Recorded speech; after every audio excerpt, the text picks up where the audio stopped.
Good morning, everyone, and welcome to the April 21st, 2026 meeting of the Candido County Board of Commissioners. Please stand for the pledge.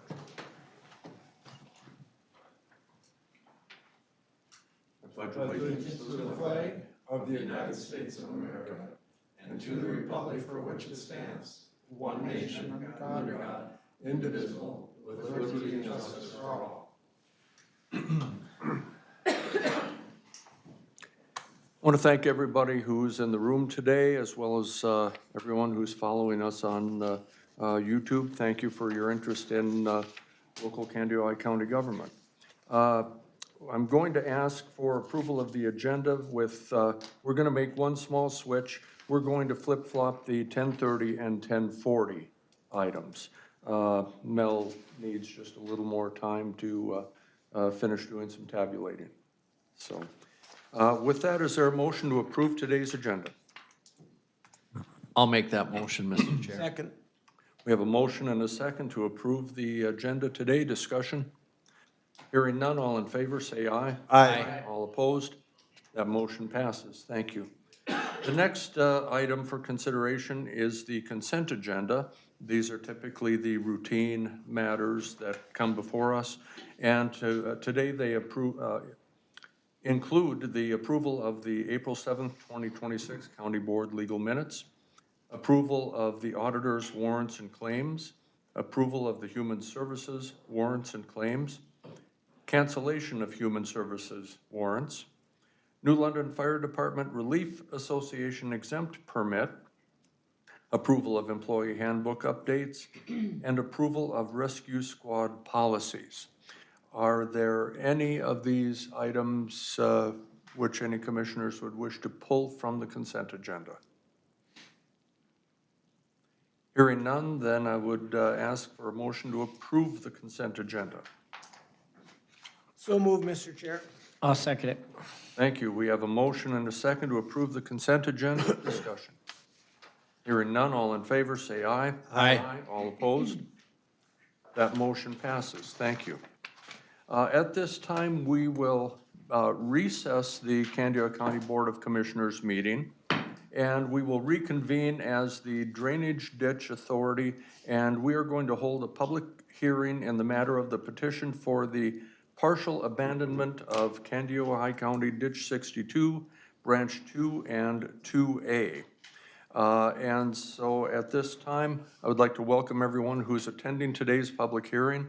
And the purpose of this hearing is to receive comments and testimony from all parties interested in the petition of HSP Farms, LP, RDP Farms, LP, and Richard and Mary Schick to abandon a part of County Ditch 62, Branch 2 and 2A. That's much better. Please note that minutes and notes regarding this morning's proceedings are being taken from our staff. And first, Kale Van Bruggen, the Drainage Authority's attorney, will provide a general overview of the purpose and procedures for the hearing. Following Mr. Van Bruggen, Mr. Austin Hilbrands, the Candido County Drainage Inspector, will submit evidence for the record showing that notice was provided for today's hearing and will present information pertaining to the petition. After Mr. Hilbrands, I will open the hearing for public comments and questions before the board deliberates. Do any board members have any comments before we begin? Mr. Van Bruggen, then please proceed. Thank you, Mr. Chair and members of the board. The petition for partial abandonment of County Ditch 62, Branch 2 and 2A requests to abandon a portion of Branch 2 and all of Branch 2A in order to replace that portion of public drainage tile with private tile. The Candido County Drainage Inspector, Austin Hilbrands, has verified that the petitioners who signed on to this request represent the owners of property that are presently listed on the benefits roll for County Ditch 62 that are within the watershed of the portion of the ditch system proposed to be abandoned. The petition contains a commitment for HSP Farms Limited Partnership and RDP Farms Limited Partnership to be responsible for the administrative and legal costs that are incurred by the Drainage Authority as costs of today's proceedings. The statute we're operating under is Minnesota Statute Section 103E.806.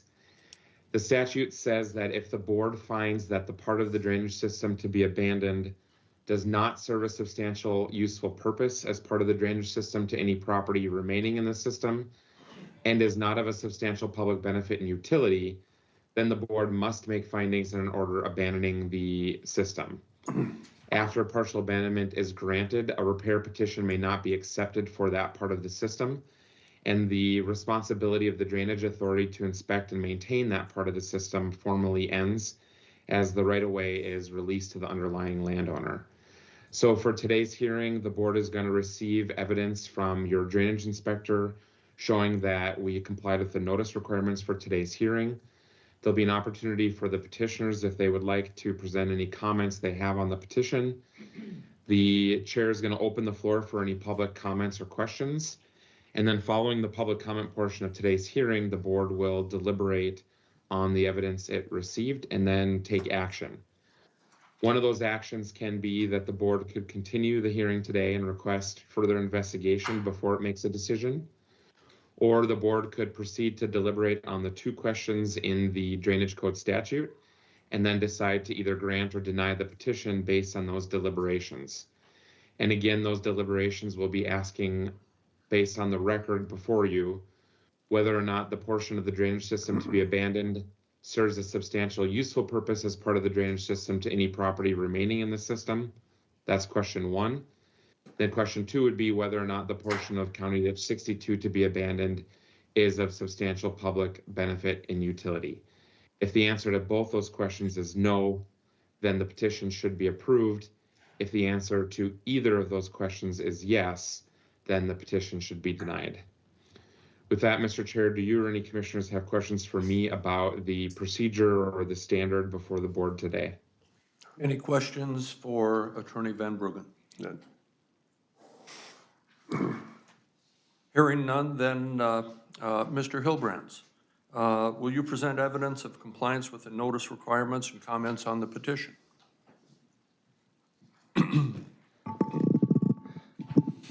Morning, Mr. Chair, board members, Austin Hilbrands, Drainage Manager. I have affidavits to submit for the record. So I have affidavits of mailing. On the 24th day of March, I mailed the hearing notice to all benefit landowners, their last known tax address, giving notice to the benefit landowners the date, time, place of this public hearing.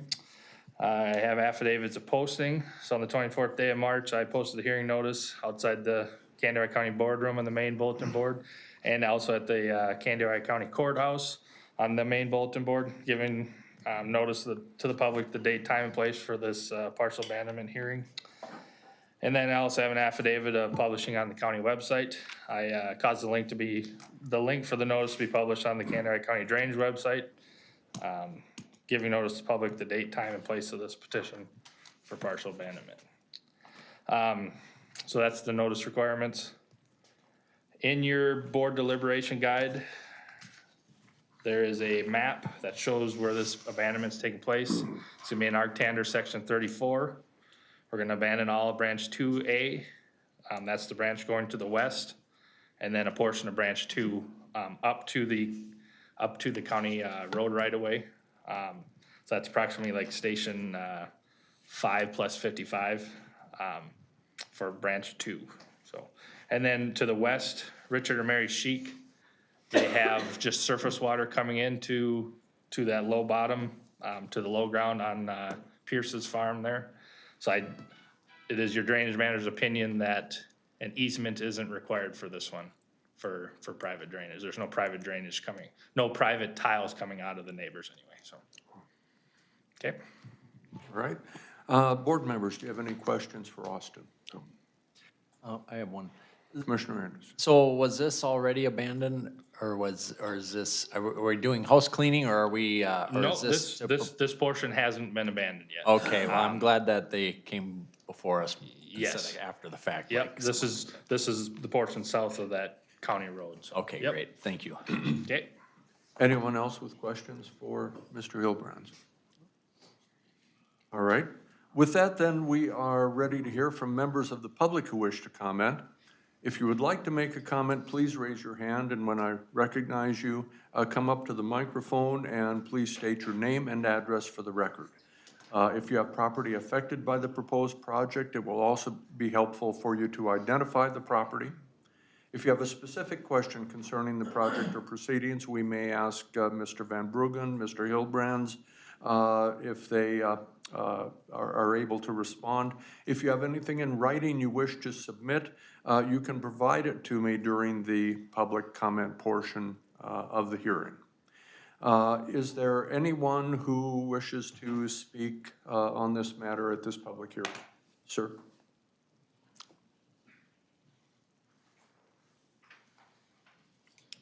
My name is Howard Pierce. I represent HSP RDP. It's a shallow ditch right now. That's why we'd like to replace it with a tile and make it much easier for us to farm and operate around all that stuff. I guess that's the biggest reason for us to do that. And it would be it's all our expense, so.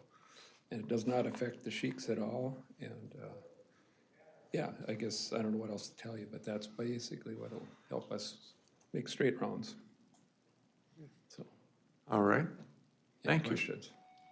I have one question. Yes, go ahead. Okay, so on this map, there, because I'm not familiar with it, so there's some, they're either yellow or kind of lime green dashed. Yep, Is that tile now, or is that open ditch? that's been tiled. A lot of that's been tiled before we actually owned it, so. But is that, That is the tile. oh, that's a tile, Yep. okay. And then how big is that tile? I believe that's about an 8 or 10 inch, Okay. Thank the you, one going to the west. okay. All right, anyone else? Thank you very much. Anyone else who wishes to speak on this matter?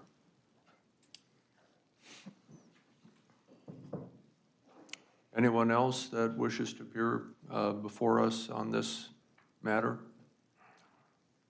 Is there anyone who has any written materials that they wish to present? All right, then, there being no further testimony from the public, I hereby close the public comment portion of the hearing. Mr. Van Bruggen, will you please advise us of our options at this point? Thanks, Mr. Chair. So at this point, if the board feels it needs more information before it can deliberate on those two questions of standard in the drainage code, you could continue the hearing and direct further investigation, directing the additional information that the board needs to make a decision. Otherwise, if you're ready to deliberate based on the standard, I am prepared to walk the board through the two questions in your board deliberation guide for that purpose. How would the board like to proceed? Any questions for Mr. Van Bruggen on this?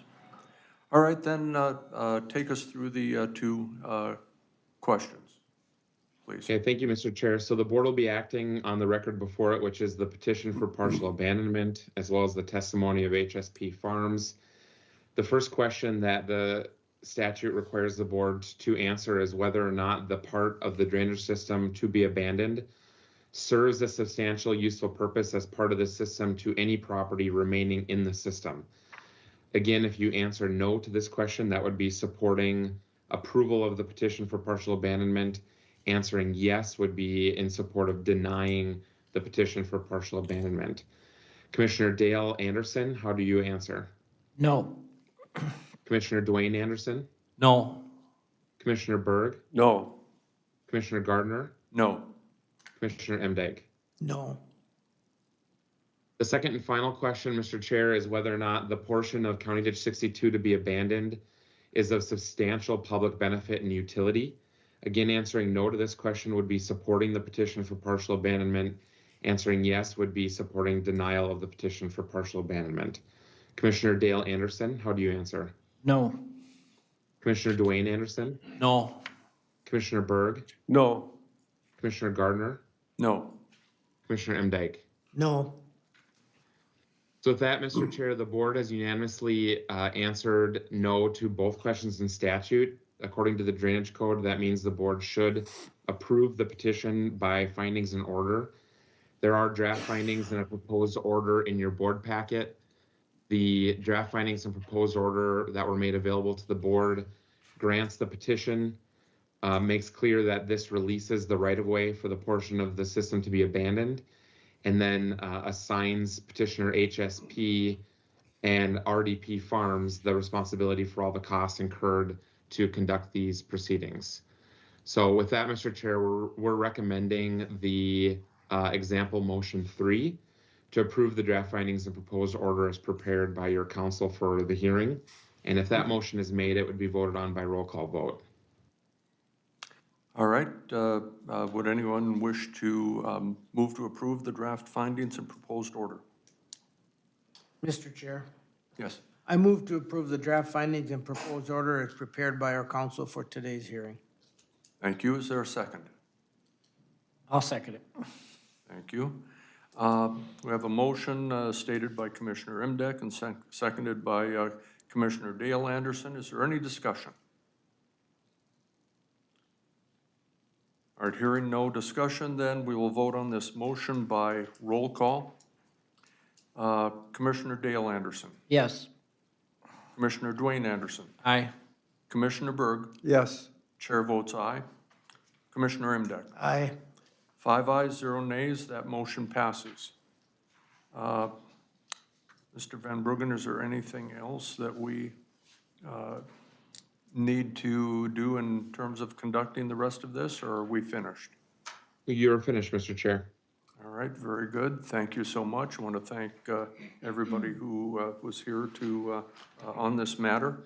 And at this time, then, we will adjourn as the Drainage Ditch Authority, and we will reconvene as the Candiota County Board of Commissioners and go back into regular business. Next item is another one of yours, Austin. And this is Resolution 2026-22, the 2026 Noxious Weeds Appeal Committee.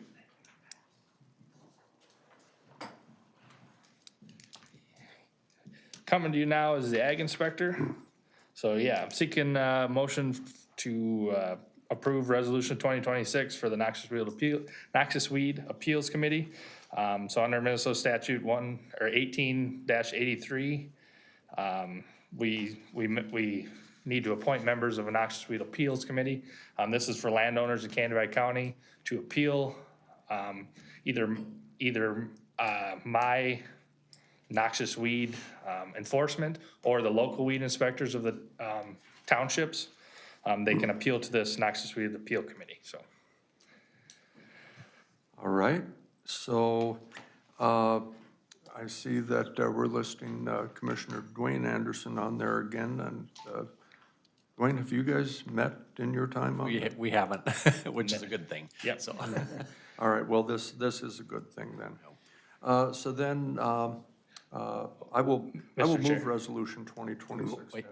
Mr. Chair, one more thing too, I ahead. forgot. We did up the per diem to $60 from $35. So, if anybody's ever called out to this, they would get a $60 per diem, so. That's the least we can do. Yes, yep. All right. Very good. Well, then I will move resolution 2026-22. Is there a second? I'll second it. Commissioner Dale Anderson seconds. Any discussion? Hearing none, all in favor of the resolution, say aye. Aye. All opposed? That motion passes. Austin, thank you so much. Thank you. All right. And, there you are. You snuck in, Gary. At this time, we will consider a landfill contract, and Gary Gear, our Environmental Services Director, is here to walk us through that. Gary, good morning. Good morning, Board.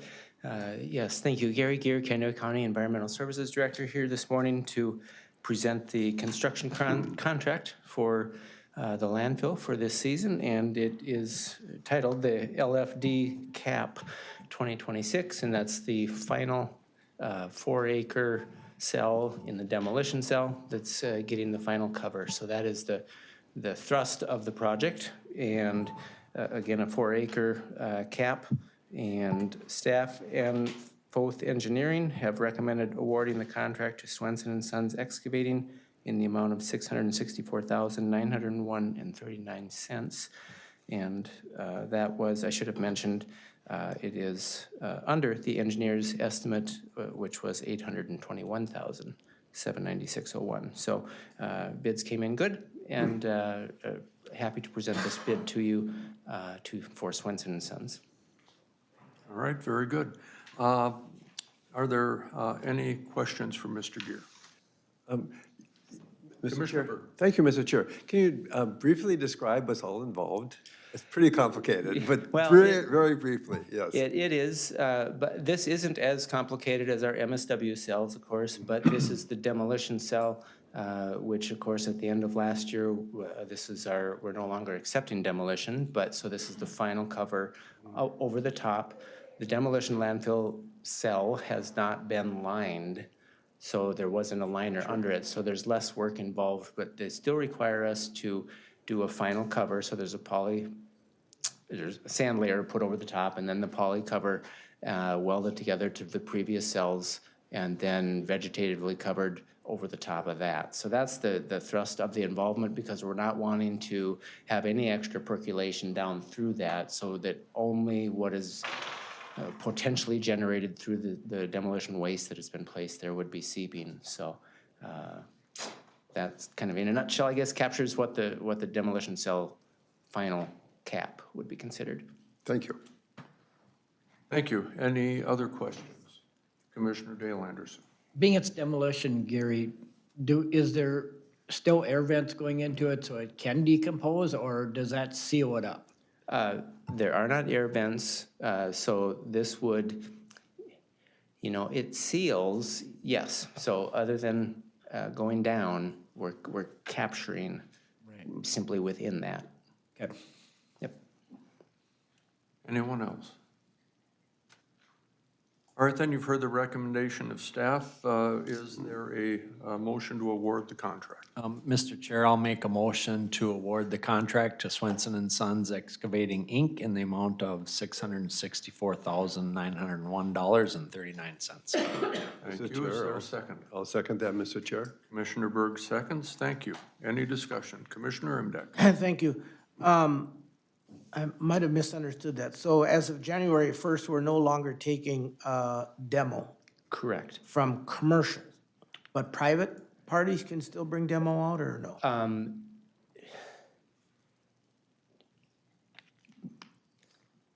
That's how I understood it. There's at the some time it was demolition that presented to does us. show and people choose to dispose of, and we have accepted a small amount of demolition into the MSW cell. We're not wanting to take an exorbitant amount of demolition because we have constructed and built the MSW cell with a lot of dollars to accept MSW waste. So we're not wanting to put, over the top amounts of demolition in there. But also, people aren't necessarily wanting to. They do one time because they're at the scale, but it's 3 times the price because we're at MSW rates in the MSW cell. So while we've accepted some and continue to, most people are choosing to find another solution. And then to follow up on that, for those folks or entities who wish to get rid of demolition product, then what is their option? Is there another landfill in the county taking that? There is. It's the Demcon Demolition Landfill, a lined facility just off of Highway 23 and County Road 2, just before you get to Howick. So they accept the waste. I know there's a demolition landfill close to Sedan, which, is a ways for us, but it's owned by Tom Kramer Incorporated, who does some contracting through through our county as well, and hauling. So those would be the 2 closest potential options for folks. All right, very good. Any other questions for Mr. Gear? Maybe one more, Mr. Commissioner Imdeck. So will there be a time where we stop accepting private demo in the MSW? Not in our So- foreseeable future, no. So we do accept, but we've seen it to be a very limited amount because people are choosing to go somewhere else because they're not wanting to have the extra fee. Thank you. Commissioner Dale Anderson. Well, just one more thing, Gary. Is there ever a time in the future where we would look at putting a line demo cell in, or are we just limited on space and not gonna look at that avenue? There would be potential. We, both engineering and staff, Ryan and I, looked at that possibility before we just closed the current cell. But when you go line facility, you know, it's the cost of construction that's so significant that it just didn't pencil out for us. And we're in a tight spot space-wise, and I think it's in conjunction with, or our decision was hedged or guarded against the leachate treatment system that we have. And because as soon as we're building a line facility for demo 2, we're capturing that leachate and having to treat it. So we're wanting to make sure we have a handle on that treatment system with MSW before we add potential leachate. All right, thank you. Anyone else? All right, then we have a motion and a second to approve the landfill contract with Swenson and Sons Excavating. All in favor, say aye. Aye. All opposed? That motion passes. Gary, thank you very much. All right, thank you all. All right. At this time, we'll request Eric Van Dyken, our zoning administrator, to come forward, and we have some planning commission recommendations for our consideration. Eric, good morning. Thank you, Mr. Chair, members of the board. Eric Van Dyken, Candioi County Zoning Administrator, here today with 2 requests from the Planning Commission meeting of April 13th. These are recommendations on 2 conditional use permit hearings. The first is for Craig Hansen. This is in section 12 of New London Township. I would say, if you're familiar with that area up there, it'd be west of Shoemaker Lake. This is for a mining operation. This happens to be on Mr. Hansen's home property. This is where he lives. He has found some aggregate resource out in the back toward the west of his house that is high-quality aggregate. It does show up on our aggregate mapping that the DNR has done for the county as a high potential resource area. The Planning Commission did spend significant time working through this application. The public had some interest, and the end result was a recommendation of approval from the Planning Commission with 14 attached conditions. And the findings, as you see in the minutes, I'll just quick highlight maybe a couple things from the conditions. One of the things maybe to note is that the hours of operation are reduced from what we might call a standard set of hours of operation. That was something that the applicant had agreed to himself in light of some of the surroundings that he has with some people in his neighborhood that expressed concern. So he's pulling that back. You would also note then that it is a relatively short-lived permit application. This is not a largish operation. The permit is valid for 5 years. Probably from the applicant's perspective, 1 to 2 years would really be the operating period within that, would be sufficient to get the material out that he's looking to get out. So not necessarily a long-lived operation in the big picture. There was a fair amount of discussion about dust control, both on the township road and on site. And I guess with that, I would stand for any questions if you have any. All right, very good. Are there any questions? Commissioner Burke. Thank you, Mr. Chair. Actually, I don't have a question, I just want to comment. Reading through this, I just want to commend you and the Planning Commission, the excellent choice of questions you asked on this situation. And it's very detailed, and it's quite a long list of conditions and findings, and it's been well reviewed, I feel. Anyone else for Eric? Eric, just a quick question here. I note that they need to provide some funds in either a bond or a letter of credit for reclamation. And the amount is $25,000. You said this is kind of a small project. I assume that is sufficient to ensure that the land is restored. My question isn't necessarily about this particular project, but in general, if it's a larger mining operation, is that still the same standard dollar amount that is requested, or does that depend upon the magnitude of the project? Thank you, Mr. Chair. It does depend upon the size of the project. The ordinance stipulates $1,000 per acre or $25,000 minimum. So in this case, the mineable site is maybe around 17 acres. So we go with the minimum there of 25,000. Those numbers have been around for a while. They may or may not, really accurately reflect what it would take, and there's a fair amount of variability in what a site might look like. What we have seen is that the industry has changed its perspective to a much more actively responsive, I would say, to the concerns around reclamation. So thankfully, we've not ever had to really say, hey, we're going to come in and do this because you haven't done it.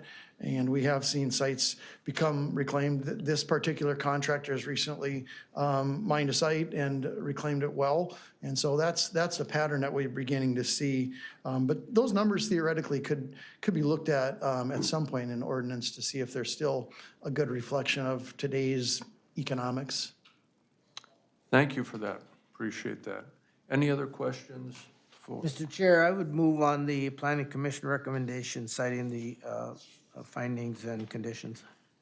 Thank you. Is there a second? I'll second it. Thank you. And any discussion? Just a comment on what Eric just said.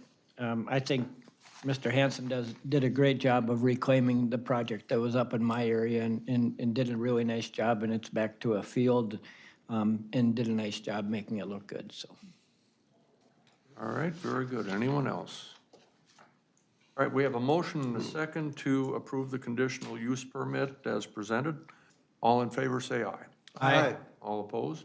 That motion passes. You have one more for us. Go ahead. Yes, thank you, Mr. Chair. The second recommendation from the Planning Commission is on an application from Matthew Olson. Mr. Olson proposes a home extended business on his property north of Candio High on County Road 8, east side of the road in Green Lake Township.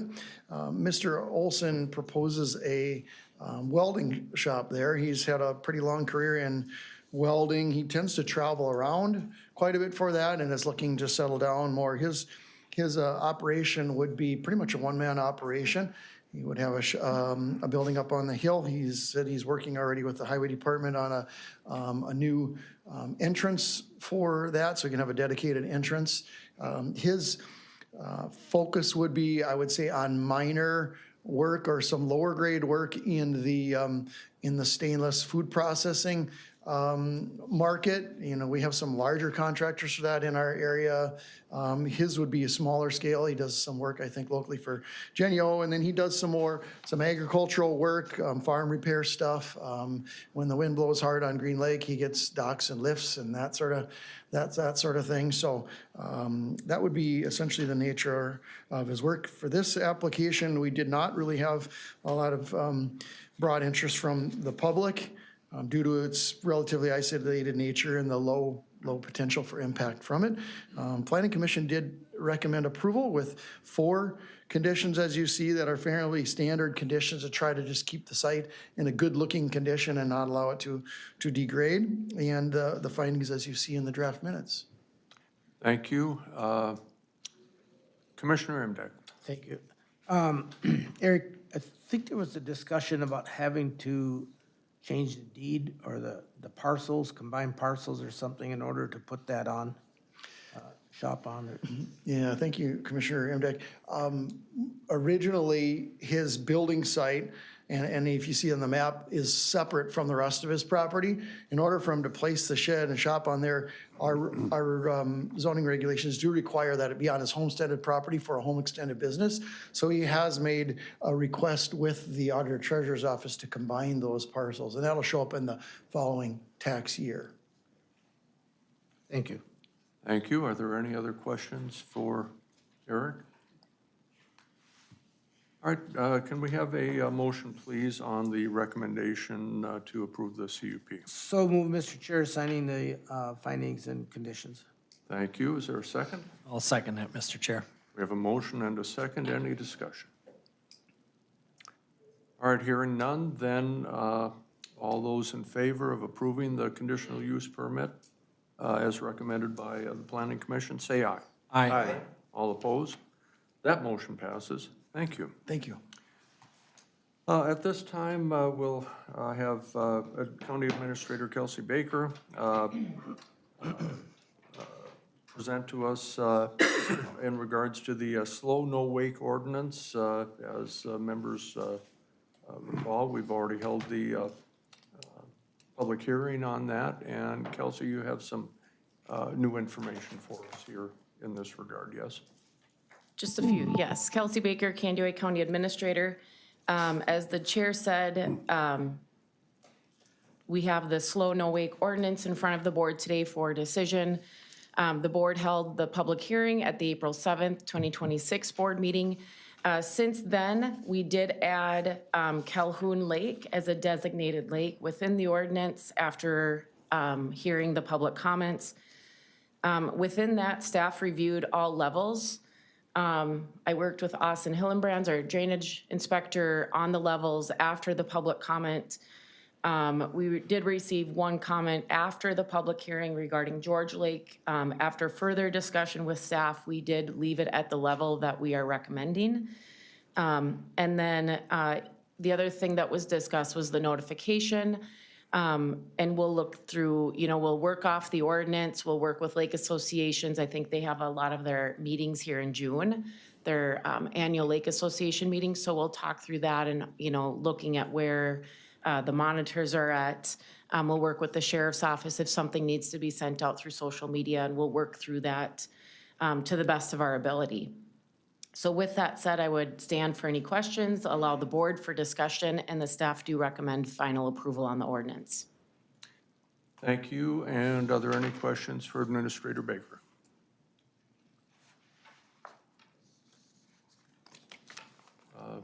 Commissioner Berg. I just want to say I'm glad to see that you added Calhoun Lake. Yep.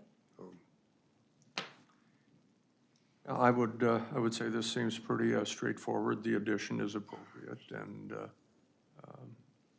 to that end, then, is there a motion to approve the ordinance as presented? Mr. Chair, I so move. Thank you. And I'll second it. we have a motion and a second to move on the ordinance imposing slow no wake watercraft restrictions on designated lakes.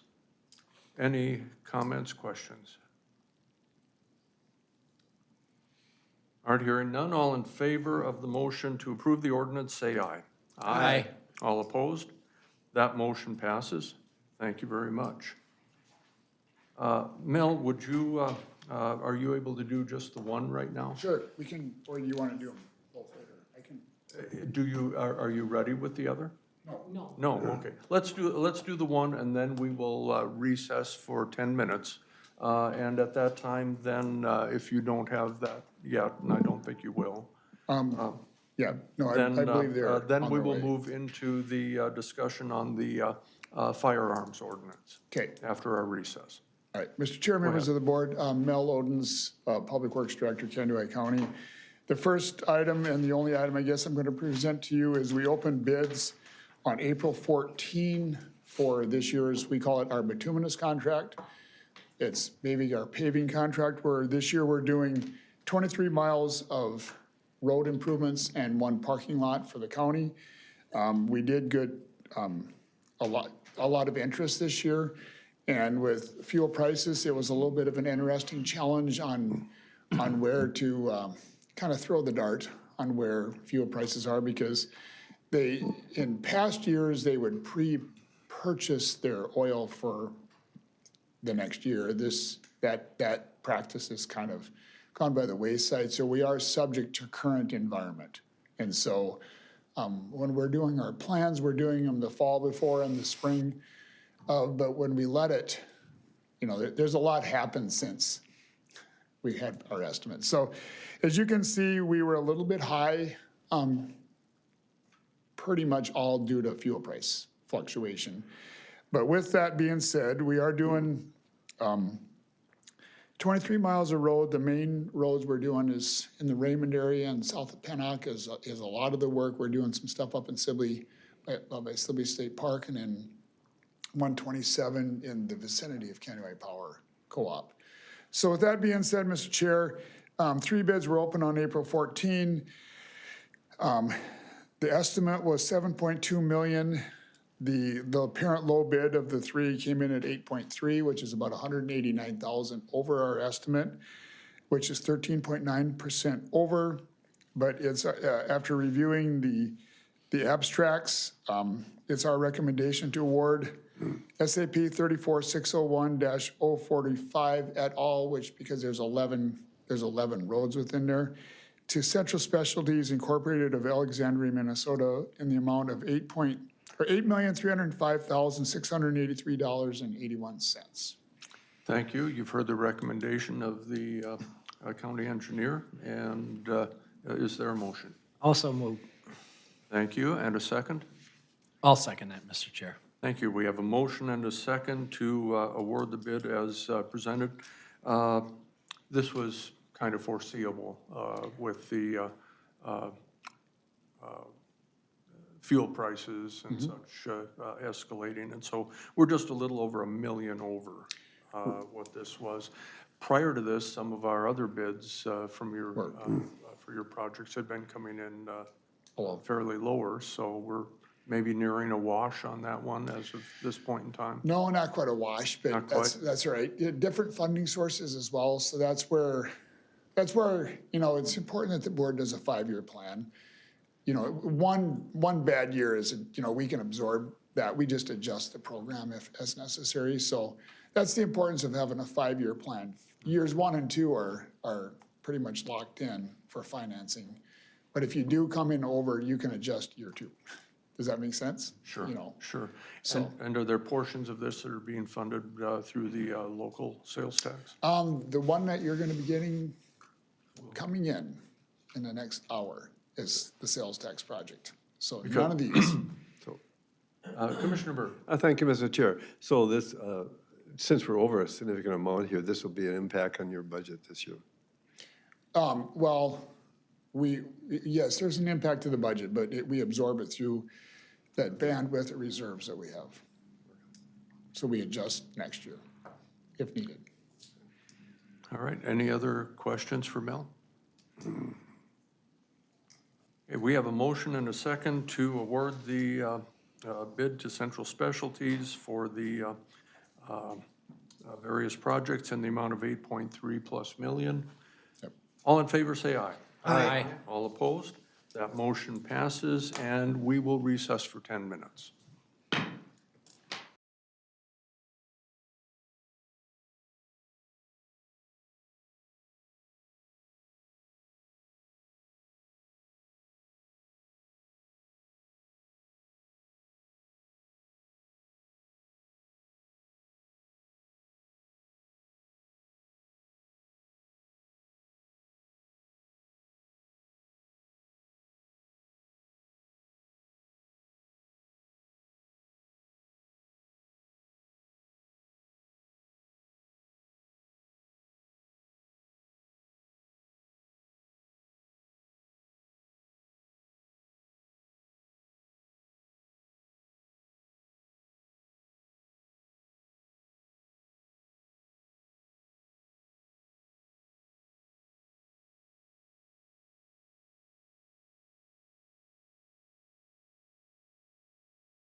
The Candido High County Board of Commissioners is back from recess.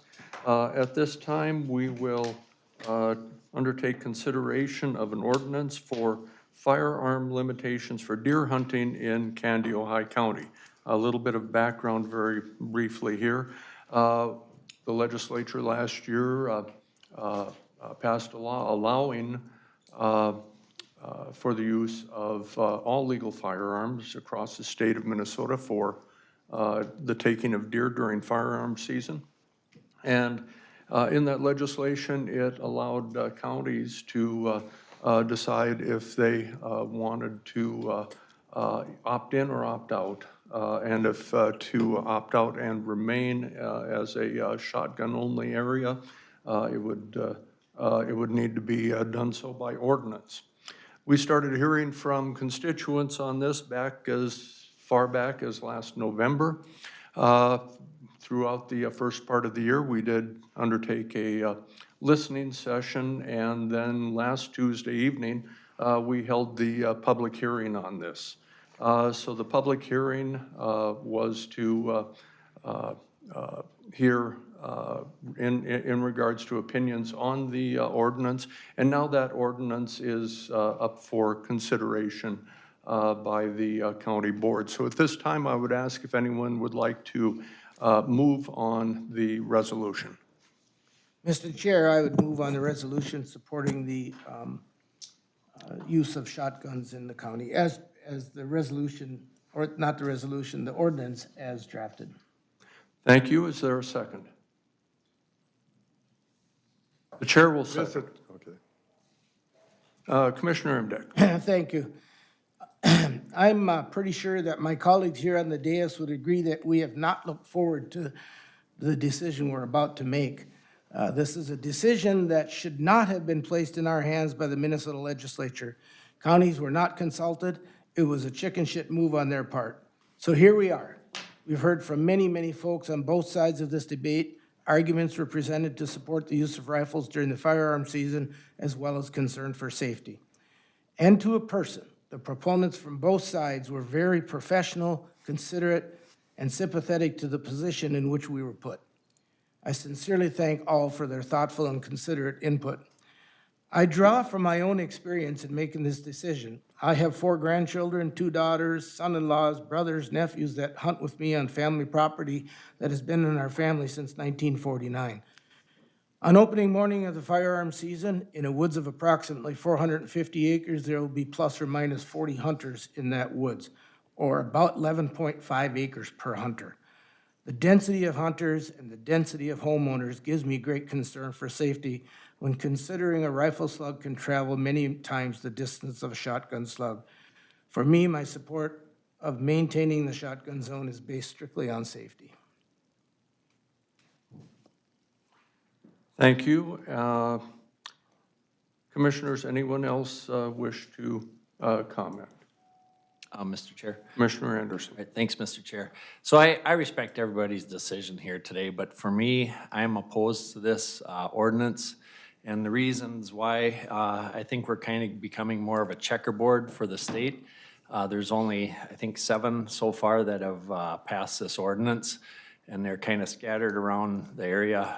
There's several along the southern tier of the Minnesota-Iowa border. The other reason that it would be, right now with this ordinance, you're already got kind of loopholes around this here. If you do want to use some sort of a rifle, you can use black powder rifles, you can use AR pistols, and when they're fitted out right with an arm brace, you cannot tell, in my opinion, the difference between an AR pistol and an AR rifle. So they're both basically using a rifle at that point. And then also you can use rifle barrel shotguns. So there's so many ways around it, and there's so many improvements on firearms that I think in the future this ordinance is just going to basically be moot. And then how do you enforce something like that? I mean, if you hear somebody shoot a gun or a firearm, are you going to go, well, I think that's a rifle? Well, then you got to call law enforcement or the DNR And then how do they enforce it? Do they just sit there and listen? And I think it's just gonna be really difficult for them to enforce this here ordinance. And then, and my last point would be, owners of property, you can deny people to hunt on your land, or you can just tell them you can hunt, but only use a shotgun. So there's ways around, to enforce it on your own property if you want. And so for those reasons, I'm gonna be opposed to this here ordinance. Thank you. Commissioner Anderson. Yeah, this has probably been the biggest thing that has been brought before this board in many years, I think. And it's really been an interesting thing to hear from many people, where this is important to some that it stays shotgun, important to others that it becomes rifle. My biggest thing, and I think where I have taken my decision from is we had 2 hearing sessions. 90% of those people, I would say, at those 2 hearing sessions have said that they're in favor of rifle. We've gotten a lot of emails, probably 50-50 on that, both ways. And after the hearings, I just feel that our people have spoke and said that they want it to be rifle, so I am not in favor of the ordinance. I know that I have friends and I know I have neighbors that are probably not gonna be happy with me saying that, but other people will be happy that I am saying it. I guess the biggest thing to me is, like Dwayne said, we do have an option as landowners to let people hunt with whatever gun that they want to be hunted on. The place that I think we need to look at is call your legislative people. They did this. They have the rules, and they made some really vague rules on this. And I think there's really places that can be used and done to improve that. And I think that's where people need to voice their concerns is send it back to the legislature and let them adjust this and make some changes in it. I think it can be very tolerable to most people if they would have just made some changes in the way they put it. But to just throw it in as a one-line item in a bill that nobody really was paying attention to, I think was very irresponsible for them. And I think that they should be the ones that you should be upset with and not us 5. We're gonna do what we think is best for the whole county. And we all, maybe we'll have different opinions of what that is, but we're just going with our guts and our input that we've gotten, and we need to all be respectful for everybody's decision. Thank you. Commissioner Burr? Yes, thank you, Mr. Chair. I appreciate this opportunity. Part of me is a little uncomfortable, but I think we're going to proceed. Since it's on the agenda for 10:40, that some people might have been coming later to want to be in the audience. But again, we're not taking audience information, so I'm assuming we're okay going forward with this at this point to making a decision. I really like to echo some of the concerns or comments rather made already, that, that it was so professionally done, this whole process. I've, in my years as a commissioner, never had an item so thoroughly looked at as this, and 2 different hearings with the public. One was a formal, one was a listening session, but also the number of people that have contacted me in church, in the grocery store, and phone calls and the emails. And I really want to apologize that if I did not respond to some of the emails, it's because I missed it. And I try to respond to as many emails as possible going forward. I looked at this really closely. We all got this information, and I went through that. I actually used AI to ask, not for any advice or anything like that, but to verify some numbers and looking at that. And it was very interesting looking at that. So I went through this quite thorough. And when I first went into this, I thought there would be a big gap between the safety issue. The number of people hurt or wounded by guns or rifles or shotguns. And I was surprised to see the numbers and the statistics are going down. And really, kudos to the hunters out there that I think it's really about the hunter, the people who get hurt. And all the training and licensings and so forth and rules and regulations, that they are doing a lot better job. I do still feel there is a concern. I am still concerned about the velocities of some of the rifle ammunition. And also I'm concerned about the distance, and that does still make a difference. I wish the legislature, and they can go back and correct that now anytime, and be happy if they would, and that they would have just made this decision for us, because this, I don't feel it should be in our wheelhouse. But they also then, they made this decision, and my understanding, my interpretation is they wanted the counties to make a decision. And that's why they gave us this option. And they're trying to work with us. I did not know about this before it was passed. And nobody asked me my opinion on that. But they did give us this option, and I think they gave us the option because they thought the counties should be able to weigh in on that. So I think it's up to us to make that decision and weighing in on that instead of just passing the buck back and saying that's what they wanted, because I don't know what they wanted. And I think through thorough research, I've struggled with this, but I'm not only leaning, but I am going to support that it would be shotguns only. But I'd also, if it does pass in that way, I'd strongly encourage the board in 3 years to review this and see how it is working. And there's no reason we can't rescind an ordinance and go through that process and make it rifled at that point if it is not working. But I feel that we can still make this work, and hunters still have a lot of options to use to get their deer. And also they have other areas, if they wanted to hunt with a rifle closely, they certainly could do that.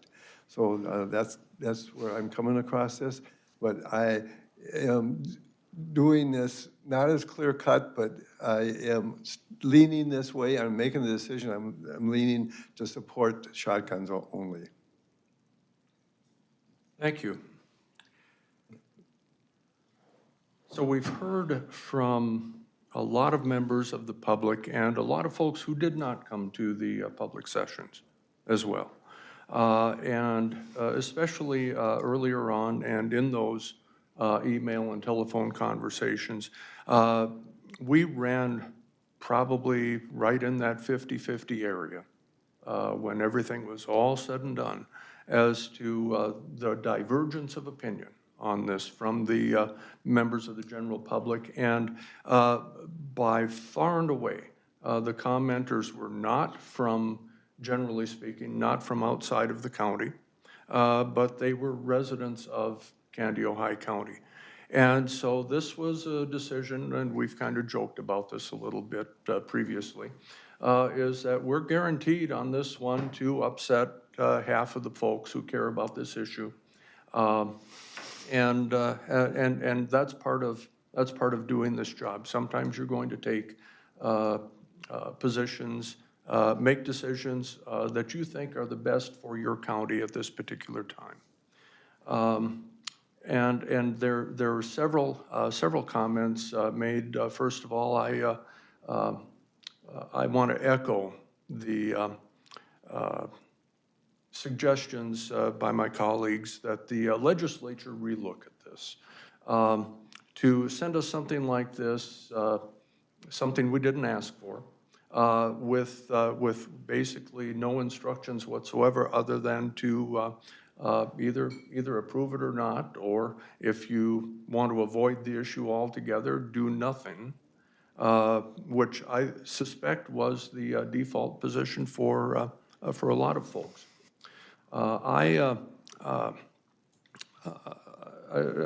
Dale used a little more politically correct term, but I think I prefer Commissioner Imdek's use of that technical term that he used earlier on in describing the legislature's actions. We've heard a lot about the opportunity for folks to already use a variety of firearms under the old statute. And I guess the question that kept coming up for me was, if they have all of these options already, then what do we need to shift to all rifle across the state for? I have not recent experience, but probably close to 20 years of hunting deer up north in rifle zones. And there were times when I did not feel completely safe in those areas. And I also did not feel that there were shots worth taking at times. My concern is that it's one thing to hunt up in Cass County where you've got all of these widely dispersed farmsteads, areas, a lot of woods, and you're not stepping on each other. Here, it's so, especially in the northern part of the county, it's so tightly condensed. And we've heard some concern about some of the smaller wildlife management areas. But we've heard a lot from just plain folks who say, you know what, even as it stands right now, every deer season, we are highly concerned because of some of the actions of the folks in adjoining areas. I will also stipulate that I would not have a problem hunting with anyone who came to any of our public hearings. That's not the point. The point is that we do also have some actors out there, and they've always been out there, who maybe come in for the weekend and they want to shoot stuff up.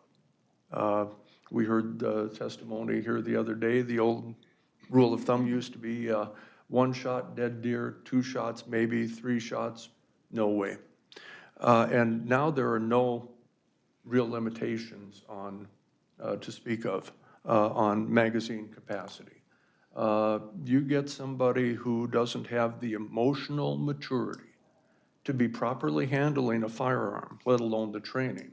And they're going to fire off a 15-round clip at something that's moving. You pray to God that there's nobody behind them. I have severe concerns over the use of widespread use of rifle firearms at this time. We heard at the public hearing, and this was a position that I was already coming around to, and Commissioner Burgess kind of alluded to this. This may end up being a not yet decision. I think it's right and proper that there be some counties that perhaps serve as a control for this essentially statewide experiment. And I'm happy to allow Candy, Ojai County to be one of those controls. So with that, unless anyone else has anything else they wish to add, Commissioner Berg. I'll just add on to your concerns that you do have about our local hunters, and 99%, maybe even higher than that, of those people are very competent hunters, very safe hunters. But as we know, there's tens of thousands of people, basically for 2 weeks in Minnesota, that go out deer hunting. And if 1% of that tens of thousands, that's still many thousand people that are out there that just, it's like open fishing. You got, 100 boats all circled around one boat or whatever. You got those people out there hunting that maybe haven't shot a gun all year long and or just got a rifle or whatever. And those are the ones that really kind of concern me, that's a danger there. But again, I think you hit upon it, that if we do pass a resolution, I really do feel it should be reviewed in 3 years, which is really 2 hunting seasons. And that would give us, the board, I'm not kicking down the road. We do have an ordinance. I hope it passes. I don't know if it will. But to review that, to see if it should continue to hold. Commissioner Anderson. I have one comment about my emails and what I've been hearing from people.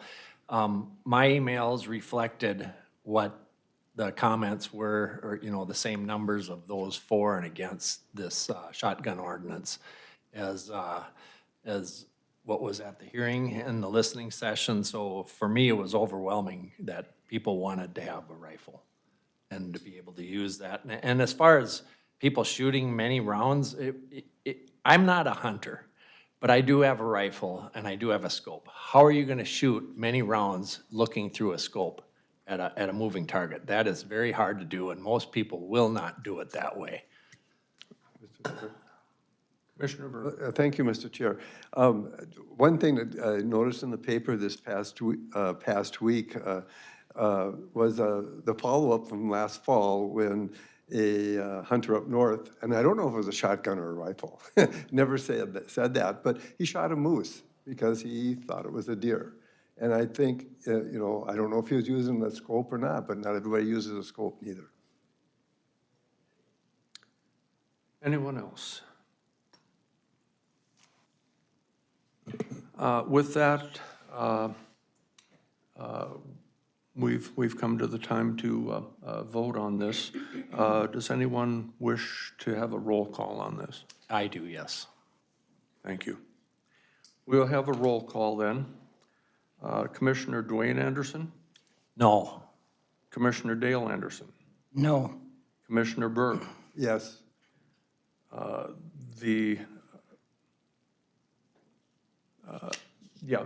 I'm sorry, I confused myself. The chair votes aye, Commissioner Imdeck. Aye. 3 ayes, 2 nays, the ordinance is passed. I want to thank everybody for all of the input that they gave us, both pro and con, on this. I don't want this to be perceived as a slap in the face towards legitimate hunters who really care about their hobby and care about their craft. There is enough concern, obviously, on this board right now that this is the action that the preponderance of the board has chosen at this time. And I'm sure this will not be the last time that this comes before us.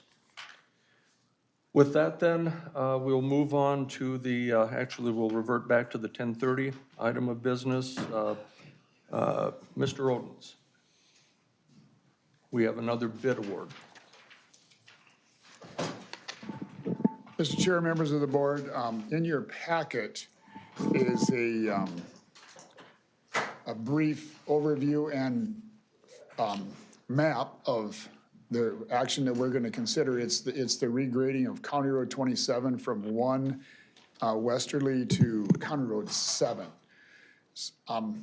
I'm Mel Odens, Public Works Director. I probably should have introduced myself again, but with that being said, bids were opened this morning.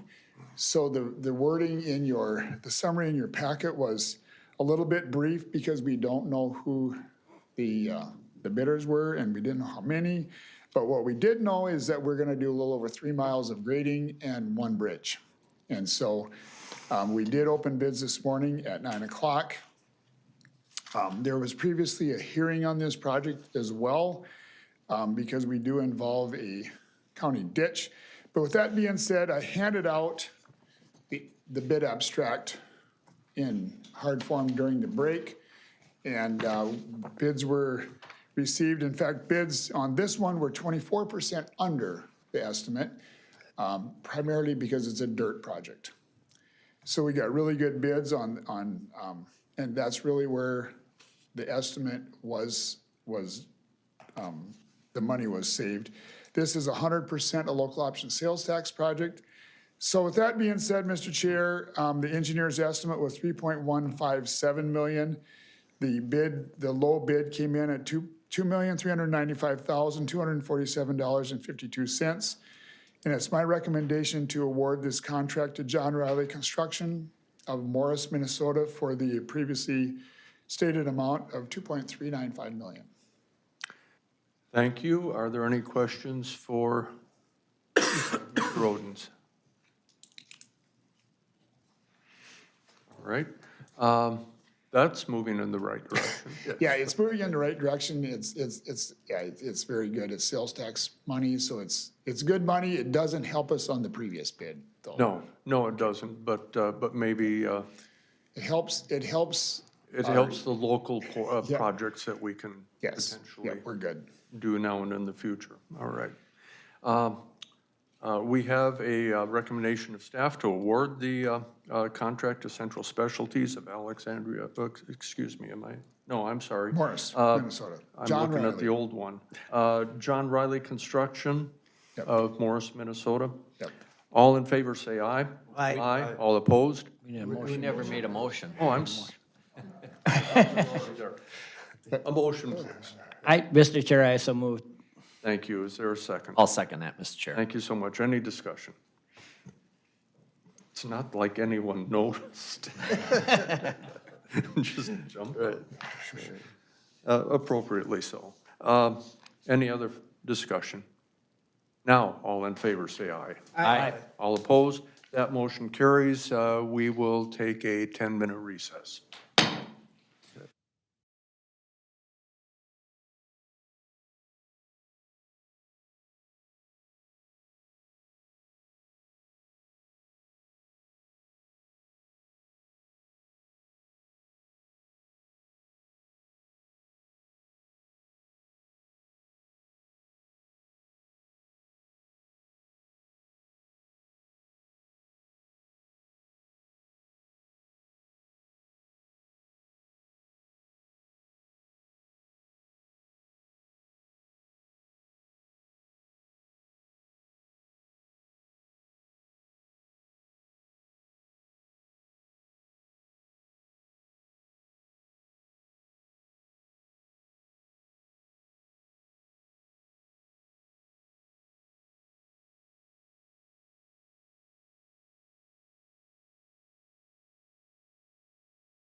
marks in the approach on his driveway in the tar, and he's All right, the Candiota County Board of Commissioners is back from recess at this time. We're going to request to have Matt Magnuson, the current Director of Member and Provider Services for Prime West, come before us. And Matt has a presentation for us today in regards to Prime West. And Matt, good morning. Good morning. Thank you for having me.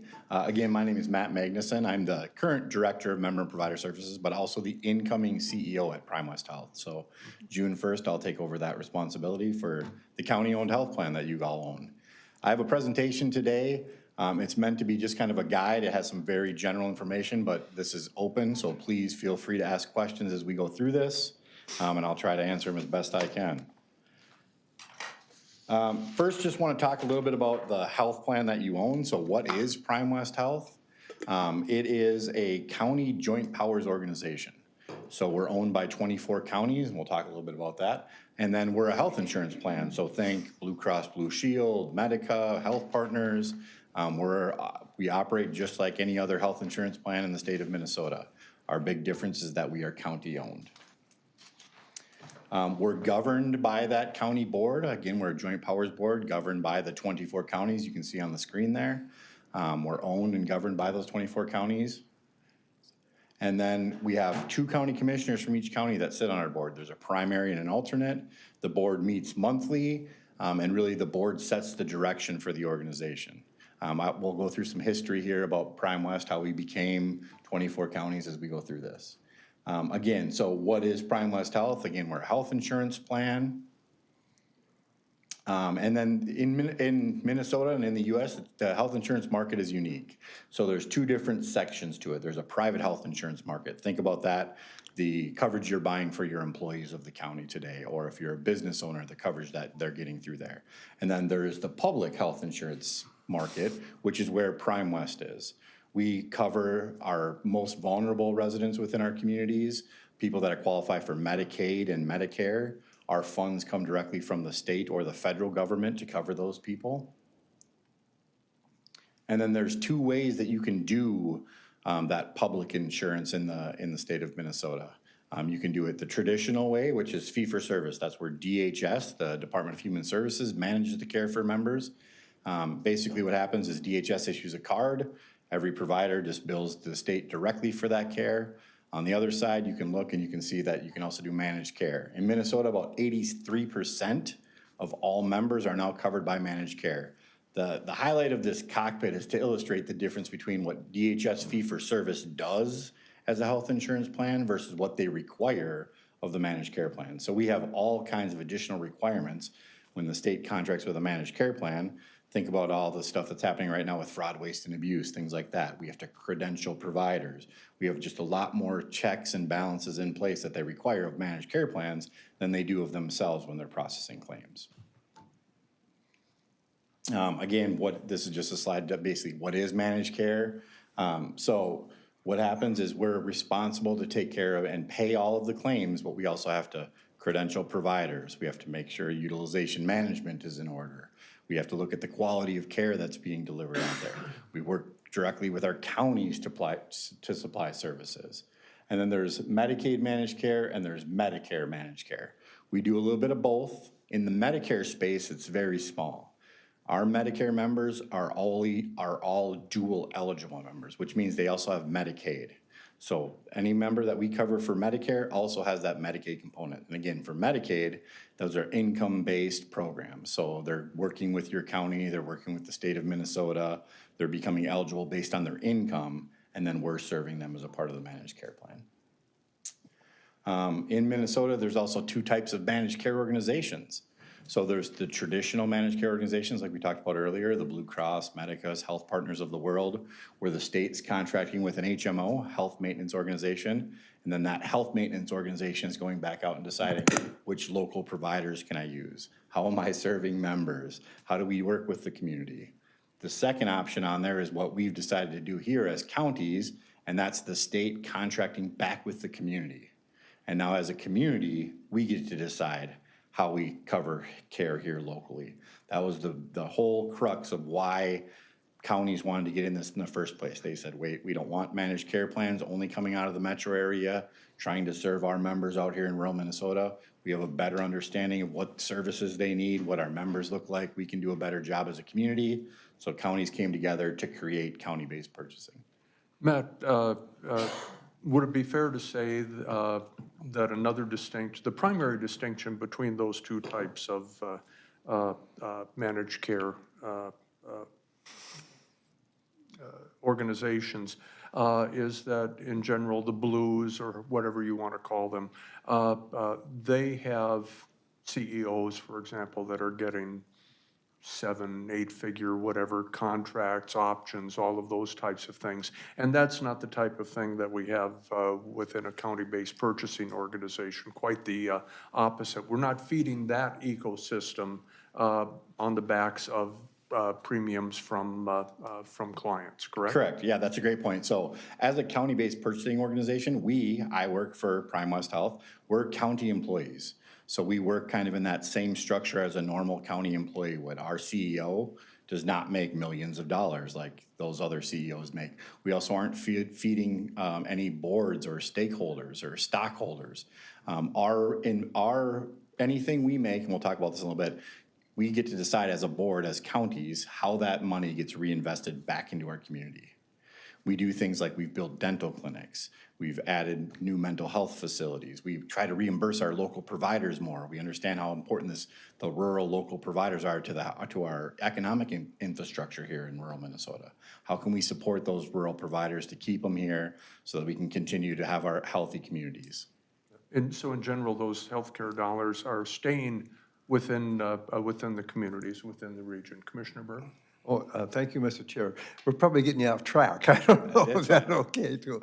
Yeah, and you kind of answered, my comment was just going to make that, too, is that the revenue that is produced from this, it stays local, where with other organizations in the past, it would be leaving our area. So, and these aren't, and you're going to get into that. I'll let you tell that, Yeah. where the dollars are coming from later. Yeah. And so don't worry, property tax people. Yeah, we'll get to a slide here in a little bit where we'll show the economic impact. One of the key things is, and we can talk about it now, that's fine.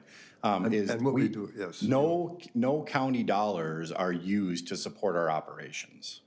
That's an important distinction. Everything Prime West does is based off of the money that we collect from the state or the federal government. No local county tax dollars are used at all in our operations. And that's what we do, and we'll talk a little bit about how we reserve and how we protect that asset to make sure that we aren't coming to the counties to get any county revenue. Next slide, please. So Prime West, today we're 24 counties, but we've grown over time. So in 1998, it started with 10 counties. And in 2007, we added 3 northern counties, Beltrami, Clearwater, and Hubbard. And in 2019, we added 11 additional counties, and that included Candy-Ojai County was added in 2019 to make it 24 counties. Here's a slide, we're talking a little bit about revenue there. So where does our revenue come from? Again, I just said no county taxpayer dollars come from that. The big purple chunk there you can see is the state. That's DHS, Medicaid dollars that are coming to us. So a big part of it is the federal and state government funding that Medicaid population, and then we're responsible to manage that care within that dollar amount.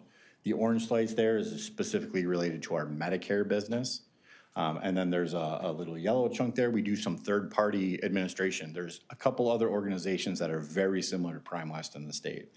2 other county-based purchasing organizations. And we are their claims administrator. So out of our shop in Alexandria, Minnesota, we process their claims as well. And so we collect some fees for that. And the last slice on there is just interest from investments. Again, as a health insurance plan, we have 5 contracts that we work, 3 of them with the state of Minnesota, 2 with CMS. So you can kind of see those contracts there. The biggest one by far is that first one, families and children. We'll talk a little bit about enrollment numbers here, and I'll show you the Candy-Ojai County enrollment numbers, and you'll be able to see that. Today we serve 75,000 members. And roughly 60,000 of them are in that families and children's bucket. So when we talk about who do we serve in our communities, it's kids and it's families are the biggest chunk of that, of the people that we serve. And then you're talking about seniors and people with disabilities is the next the next two groups that make up the rest of that population. And I'll show you some Candiaga County specific numbers here at the end. We talked a little bit about the financing. So we just looked at how we're financed.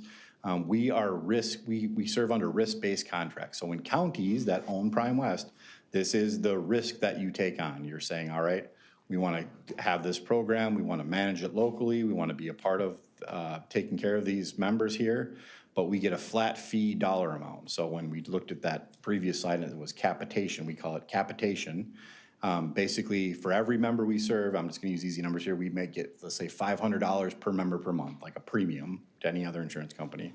Then we're responsible to pay for all of the healthcare services for that person. So if that member costs us $1 million this year, we only got $500 for that member every month. The rest of it has to come out of our reserves or just a balance of how we're serving the members in total across there. So some members might cost us nothing, we still get $500 for. Some might cost us $1 million, we're still only getting $500 for them. Yeah, Commissioner Berg and then Commissioner Anderson. oh, and along that same line too, Prime West has risk insurance as well for a few of those cases that those outliers that are really could We do. make you go broke. Commissioner, we buy something that's called reinsurance. And that covers any member and it covers all their claims. Anything over $500,000, we actually work with a different insurance company to cover that. So when we have those $1 million claims, we have insurance to get some of that back. Commissioner Anderson. Thanks, Mr. Chair. So my question is, you said $500, is that an example or is that what everybody pays? It varies by the member. Okay, So okay, each- age and all that. Correct. So just like any other insurance. Age and risk Okay. and all that, it varies. I was just trying to use one number to All give an right, example there, but okay. yes. That Yeah, so sounded I pretty can good to give you me, kind of an so- example.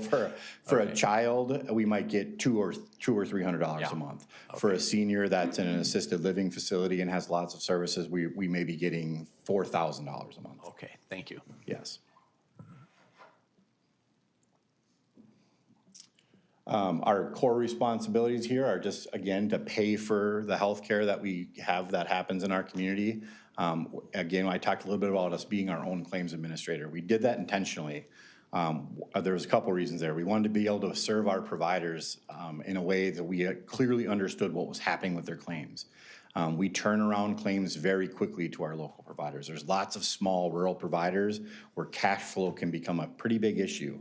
And so what we want to do is as soon as they get us a claim in saying they served one of our members and it's a good claim, we want to try and process that as quickly as we can and get that cash back out the door to those providers. So right now, I think our average is about 7 days to turn around a clean claim and get that back out there so that the providers have that money to continue to serve members or to increase their access. This slide just shows an excerpt from our financials. This is something that the board reviews on a monthly basis. This is actually from November of 2025, a screenshot of that. So you can see on the top there, you have expenses. On the bottom, you have non-claims expenses. And really what we want to try and highlight here is about 92% of every premium dollar we collect goes directly back out to pay for healthcare. Our operating budget is somewhere between 6 and 7% annually. And then what's left over is what we actually put into our reserves or use as community reinvestment in the future. So again, when you talk about the dollars here, it's big healthcare dollars that we're collecting in premiums, but the majority of it, 92% of it, is going directly back out to those local providers. The next slide here, I won't read through all these, but it's just kind of what some of the reasons, some of the things that we do, again, on top of what, that fee-for-service system would mean. If you think back to that cockpit, here's some of those other buttons that managed care plans have to do and have in place. We need to make sure that we have geographic and economic access. We have to do utilization management. We have care management. We do that, again, we contract back with our counties, any county that wants to do care management, try to keep those case managers local, people that the members are used to working with. Again, supporting that county infrastructure for case management and care coordination, safeguarding member rights, preventing, detecting, and addressing fraud, waste, and abuse. That's a big topic right now. And the interesting thing when we talk about fraud, waste, and abuse, and I had a slide earlier that said 83% of all of the people in Minnesota are covered under managed care and Medicaid. And you've seen some of those Medicaid fraud numbers. One of the things when they talk about the health plans being responsible for some of this stuff, the health plans are at risk. So if we're not working to prevent, detect fraud, that's gonna come out of our reserves. That's not coming out of the state. We've already agreed to a state rate with them, a capitated rate that we're gonna get per member per month. And if we're not working on our side to get that fraud out of the system, we're gonna end up spending through our reserves. So the managed care plans in general, not just county-based purchasing, all managed care plans, do a pretty good job of watching for fraud, waste, and abuse because they're at risk for those contracts. We can't go to the state later and say, hey, state, sorry, we had $10 million in fraud, pay us back for that. We're at risk for that. So we have robust programs in place, data analytics on a regular basis that we're working through to make sure we're identifying anything that's potentially fraud, waste, or abuse early and putting a stop to it. And I think that's such an interesting and a necessary point to make, especially in light of the governor's updated budget and in sitting in on that information session online here probably a month, 6 weeks ago. DHS said flat out that what they wanted to do was, in order to combat abuse, waste, fraud, that they did not want to work with MCOs going on in the future. And I don't know of anything that could be any more counterproductive than that type of short-sightedness when the issue really is with DHS in the first place. You might want to avoid some of that landmine, but that's kind of how I'm seeing it. Yeah, what I'll add to that is the state identified 14 high-risk services. I think they brought it down to 13 now because they've already canceled one of them. When we look across our book of business, many of those services we're not even, managed care isn't even the payer for. They were all fee-for-service programs. And I think what they're forgetting is in the managed care plans is that risk I just talked about. They've already shifted the risk over to the managed care plan. So if there's fraud, waste, or abuse happening there, it's not the state that's at risk for that. It's the plans that have to find it and cover any shortfalls that they had. So there's an interesting dynamic there. The other thing that's a little bit worrisome about that, and the reason county-based purchasing exists, is what happens in rural Minnesota is different than what happens in the metro area. And anytime we've seen programs that come with that kind of metro-centric design, they design programs that maybe can work there. We've seen examples of transportation systems that they put in place. It does not work the same out here in rural Minnesota. And we're in Willmar today, and it's a little bit bigger town, but there's a lot of smaller towns across that 24 counties that we serve. And so I can give you a great example in transportation. So the state of Minnesota is under their fee-for-service system today. Does not cover things for no load miles for transportation. So that means the time it takes the driver to leave their garage to get to the member without a member in the car, the DHS system does not reimburse for that.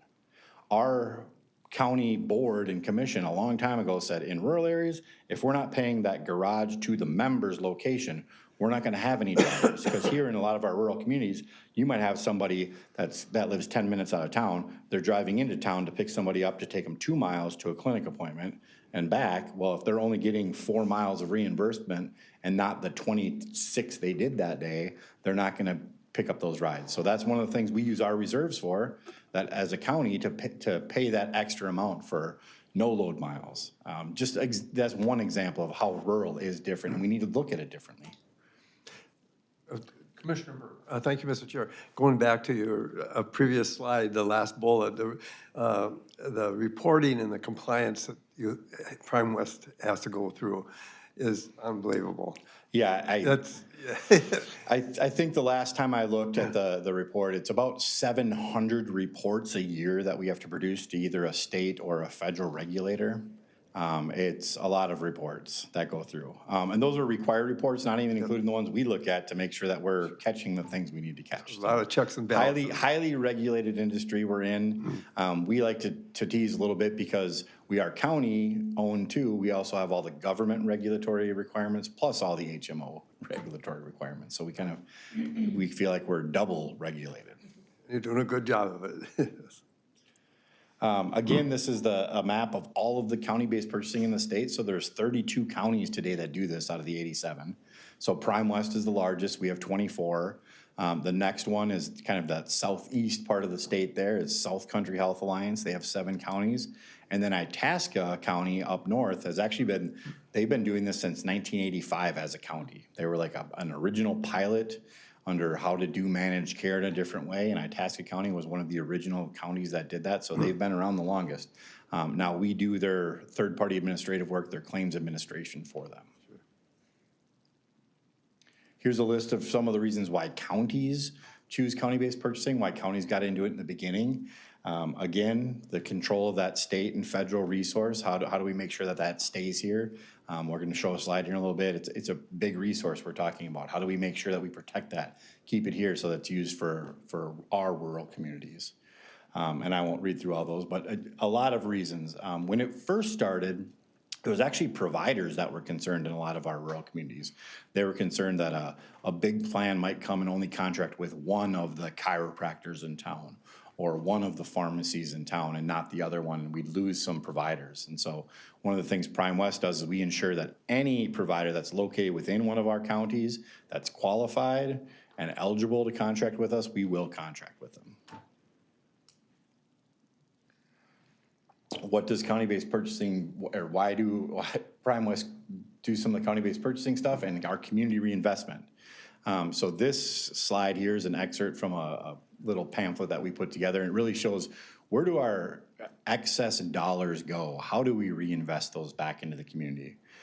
So if you look at the very top up there on the top right, we've done over 230 grants, direct grants to providers, and about $26 million of direct grant funding to providers to either expand access, improve access, improve county support services, a variety of things through there.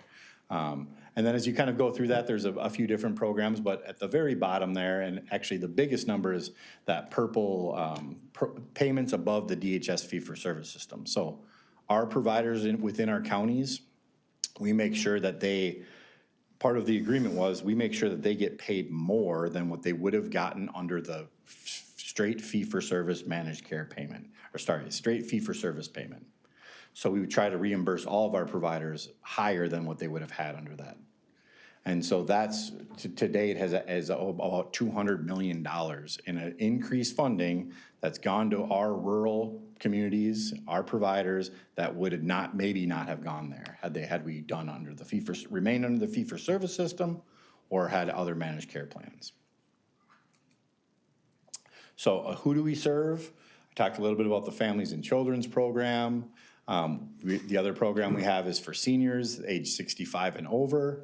Some are both eligible for Medicare and Medicaid. We talked a little bit about that. There's 2 programs in there.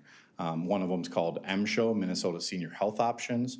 The other one's called MSC Plus, Minnesota Senior Care Plus.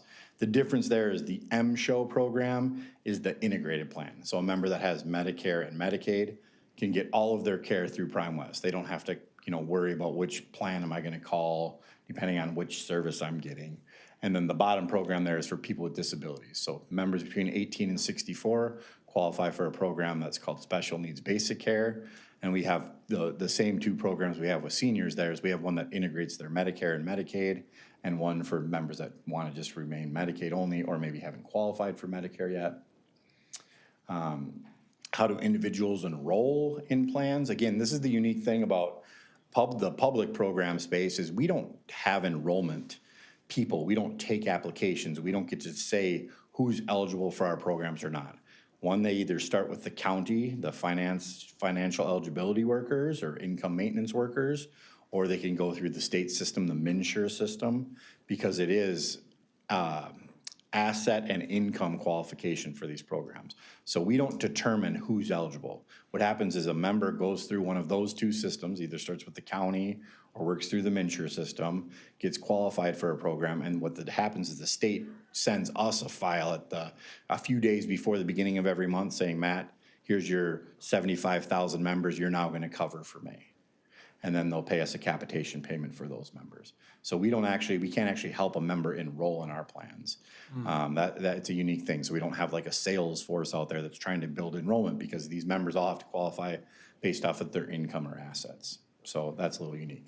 Commissioner Berg might be asking then the same follow-up Probably. question I was. Well, just kind of pile onto the same question that you're answering, or just maybe repeating it to a degree, is that we don't decide what the income levels are or who can qualify for these. These are state and federal regulations that we have to follow. Correct. And Yep. so just going forward, so we're not, you can't come to Candy County and get really a good deal or whatever. Or Prime West. Correct. We are just following all of those. Commissioner Anderson. Thanks, Mr. Chair. My brain is just still thinking about the waste, fraud, and abuse part. So in order for you guys to prevent that, you're asking basically for receipts then, right? So we have lots of things, whether that's impromptu site visits, additional details when they're submitting a claim. We're also just tracking, one of the examples that our compliance officer found was we had a new provider that wanted to register a company. Well, she pulled up the address for where that provider said their business was located, and then pulled up the state file for all of the licensed providers in the state. And there was 136 licensed providers in one address location. Things like that are a little, so we're probably not gonna contract with that provider. That seems a little fishy to us, so let's try and figure out what's going on here. So it's not just an individual going, hey, I got, a doctor visit, and you're saying, well, give me the receipt. It's the Yes. provider themselves that aren't. Okay. Correct. Yeah, so it can be both, right? It's okay. where we're trying to check every box where they can potentially come in. We actually have some committees where we try to think through, all right, here's a new service or a new benefit that's being created. Is there any kind of weaknesses where we can potentially see some fraud, waste, or abuse? How do we make sure we prevent those from happening? All right, well, thanks for keeping on top of it. So Yeah. it kind of helps our area then a lot. It's important, yes. So if you don't have a sales force out there or anything like that, then how do you get the numbers up? How do you get the word out, that type of thing? So right now, the counties actually, in state statute that allows county-based purchasing, the counties have the right to choose how they want this Medicaid business served locally. And that's where we actually ended up having to sue, as a group of counties, ended up having to sue the state a few years ago because when Candy County joined us, they didn't allow you to say, we want Prime West and only Prime West. They said you had to keep some of these other plans in there, but that's not the way the state statute reads. And so we were successful in winning that lawsuit. And so this year, in January of this year, we had a pretty big increase in members that we serve in Candy County because the state had to follow through on the way the statute is actually written. So imagine that, we have to sue for our right to exist under statute, and now all of a sudden, the potential is there for DHS to once again find a way to bypass county-based purchasing. But I digress. Commissioner? Thank you, Mr. Chair. And you mentioned a little bit earlier on one of the slides that Candy County joined, along with several other counties in the southwest here, to become one of the larger areas in this whole Prime West program. And at that time, in 2019, we had joined, because that's when I first got on the board, and I was on these committees to start then, and there was another healthcare program, but it was not the same. And that was going to be closed. It was doing okay, but because of many other things, it was going to close. But there was some revenue dollars there because of cash flow and so forth. So several counties were able to take those dollars and join Prime West at that point because it's a program we wanted to get into, but in all fairness, they have a big business. We just kind of step in and all of a sudden, give us that share of it. And it came out to be a very reasonable move for the counties to buy into this program but going back to that time, everybody bought in thinking we would be able to be at the point we are right now. And we are there, and we're going forward, and it's working out really well. Yeah. Yeah, a little bit about that initial investment, and we'll hit a slide here that comes up, but Oh, I'm what getting the ahead of it. initial investment is buying into the reserves that they had. So Yes, at that time, yes. it's 13 counties, and we have, let's say, $60 million in reserve to protect that county asset. Well, that's what that initial buy-in, and it's a highly discounted rate. You're maybe paying 1/10 of the potential risk that you are bringing to get into it. The next slide is just a little history of county-based purchasing. Again, it started, back in the 80s and early 90s. In 1998, that's when the 10 original counties formed that created Prime West. In 2002, we actually got approved, and in 2003 is when we began serving members, and we started with 5,000 members. And at the time, it was one program, and they kind of thought, all right, this is all the bigger this is really going to get. Well, obviously, we've grown quite a bit. Some additional growth there. You can see in 2028, the early 2000s, we were adding programs, so serving additional populations. And then later 2000s, 2019, 2007 is when we were adding additional counties. And now, as a result of winning that lawsuit, January of this year, we're now over 75,000 members we serve across those 24 counties. And so in 26, we went from 50,000 members, 25, 50,000 members, 26, now 75,000 members. Just make one other, actually, I'd like to even give a shout out to some of the other healthcare insurers, Blue Cross Blue Shield. They did provide services for Candido County for many years.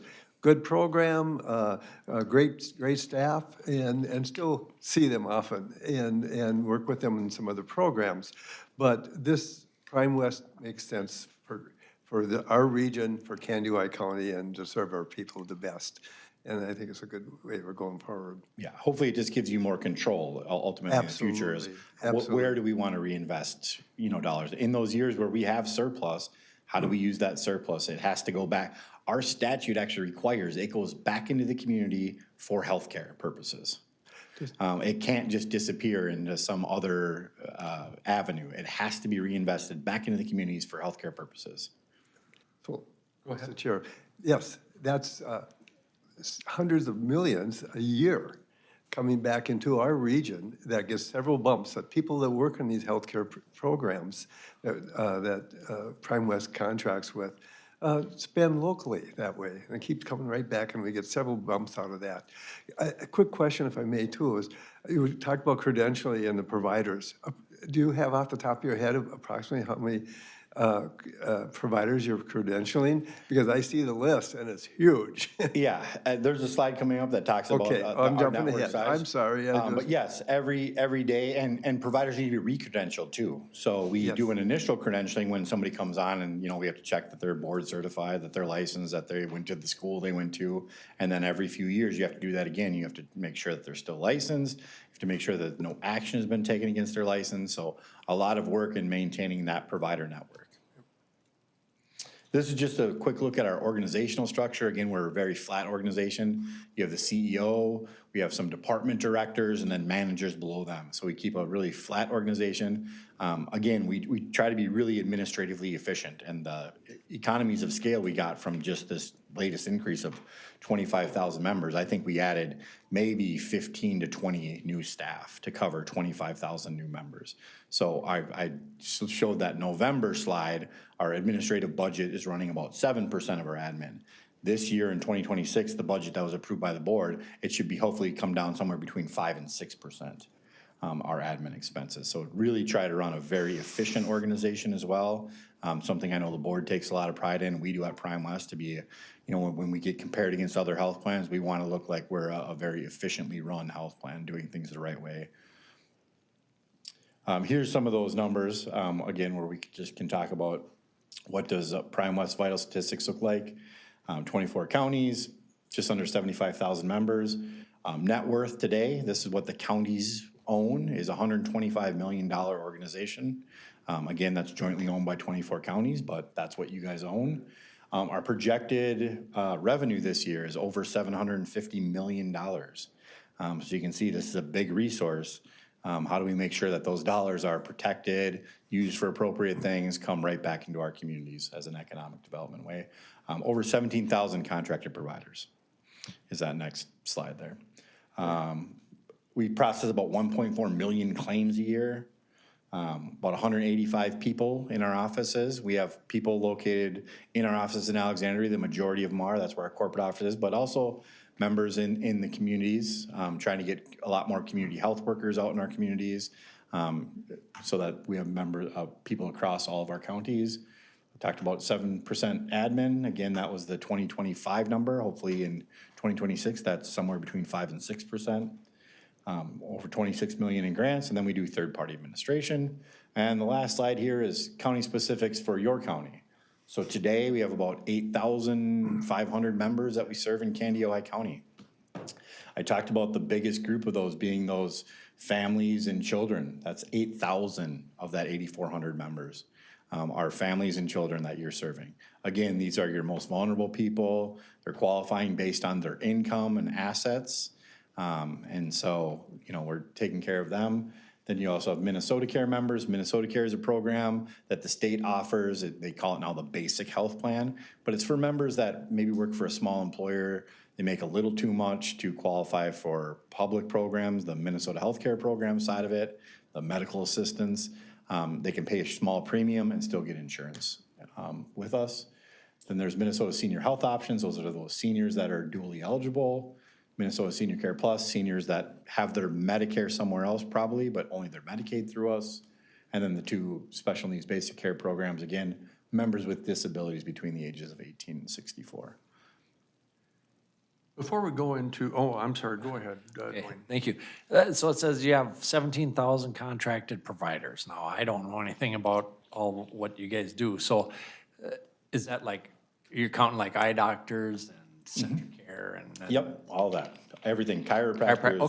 Okay, because at first I thought, well, that's a high number, but I Yeah. suppose when you consider all those. Yeah, and then, it's not just within our counties either. So, the St. Cloud area, you have Centric Care and places like that we have to contract with. We still have to contract with we have metro-based providers too for some of the specialty care. So we're not giving people a network that doesn't meet their needs either. That's an important part too. Some people think like, oh, you're this small rural health plan, little plan on the prairie. I'm not gonna have access to any of the good providers in the state, So and that's not true. if they needed to go to Rochester, Yes, then we that's. have members every day providers, that end up at Rochester because they have some special service. Now, what we try to do is keep the care local though. It's important that we try to protect our rural healthcare infrastructure. And we don't need everything funneling out of town.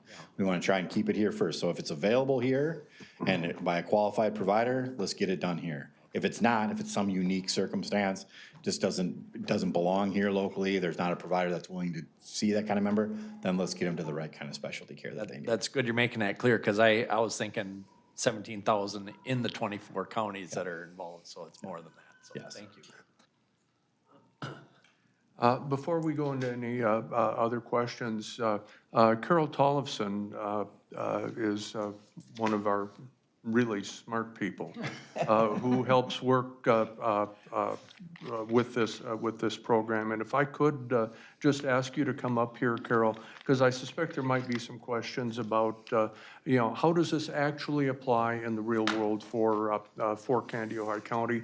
And we were talking during the break just briefly about some of the potential pitfalls that happen legislatively. But what is the impact for Candiotah County from your perspective with Prime West, as opposed to, say, all of the other different interactions that we have with like DHS? So I have to say, we were worried at first, because we knew we were gonna be one of the biggest counties, or You're the biggest. number two. Okay. And we weren't sure if they'd be able to serve us and how quickly our claims would be processed, and it's been very good. He said 7 days that a clean claim gets processed. That is what we're seeing. Again, with the larger insurance companies, that isn't the case. We have to wait longer for our payment, which also means other providers have to wait longer as well. So that has been good. It really has been very smooth transition, and they're an email away. I mean, I know Matt from meetings. I've seen him in person. I can email him with my complaints, and I do, She does. She said smooth. There were some bumps along the way. a few, yes, but yeah, they've been very good, very responsive.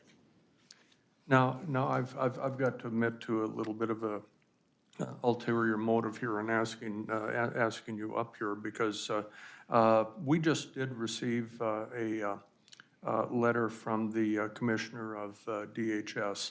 And it says, "It's my pleasure to commend you and your staff for perfect performance in meeting the Department of Human Services DHS financial reporting requirements for calendar year 2025. All key quarterly fiscal reports were submitted in perfect order."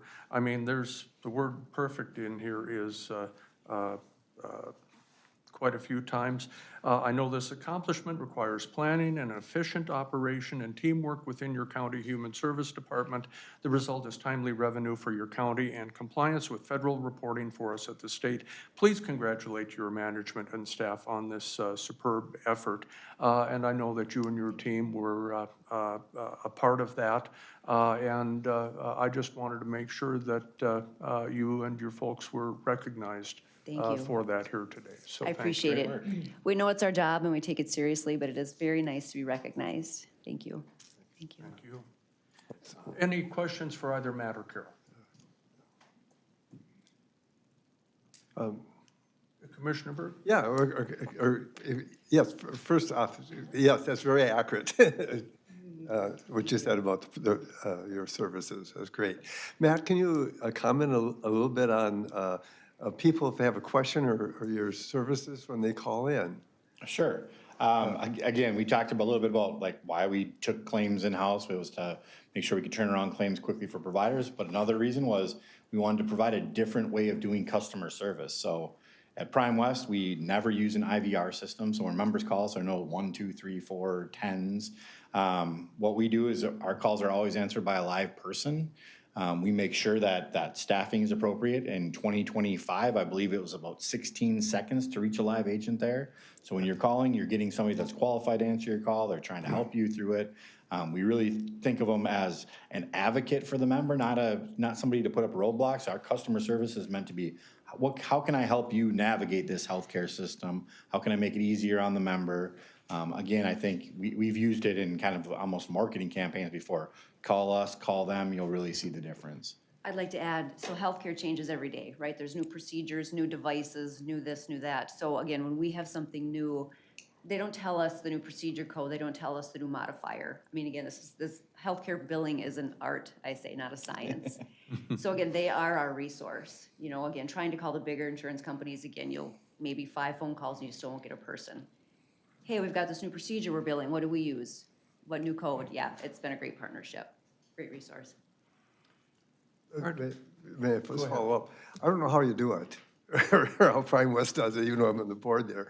It's fabulous, the ability to do that, because I've called too, and all of a sudden, whoever answers the phone solves your problem basically for you. And they know enough, or can get you to that, and they don't hang up neither. But it's instantly almost, they answer the phone, you're taken back, because I'm so used to push this or push that to go forward.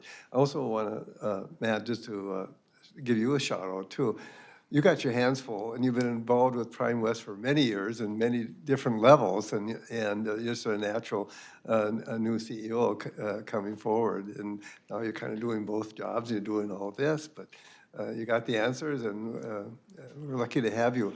Can I maybe just step back again to for the public's sake? You know that this is a joint powers, and really this is. We're regionalizing services, and so it's a separate governmental entity. So we say, well, the county, you know, we have, this is the county, it's not the county's $1 million, let's say 100 million or whatever, because this is a separate governmental agency. We can't take that out for our budget here. Correct. But we are part of this, and that's really a good move that we can be a regional center. And with a better job, we can do that. And I think we always stress it's so important that we work together with other counties, and we try to be our boundaries gray, and what's good for other counties is good for us, and it's more local that way in our region. Yeah, I use this a lot. I grew up in rural Minnesota. I grew up in Carlos, Minnesota. A lot of our staff did too. It is different out here. We try to look at it through that way. And what can we do to make sure that we're protecting rural Minnesota? Sometimes metro-based policies just are not gonna work out here. I really encourage people from the metro, sometimes we're dealing with DHS staff, come, drive up here.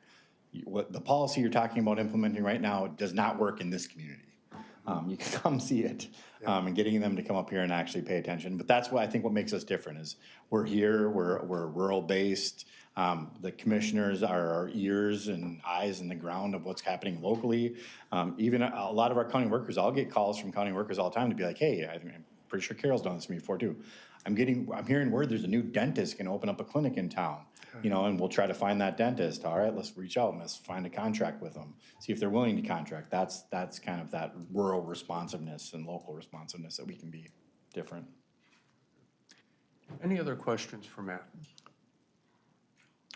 You know, I just want to make the comment that you take a look at our agenda today, and we had a lot of stuff on here that was a heavy lift, but this is maybe the lead. This discussion about what Prime West does and what counties do well. And I can think of no better way to kind of put a cap on what did we call this? It was National Counties Month, or was that the? Yep, that's April. Thank you, during April.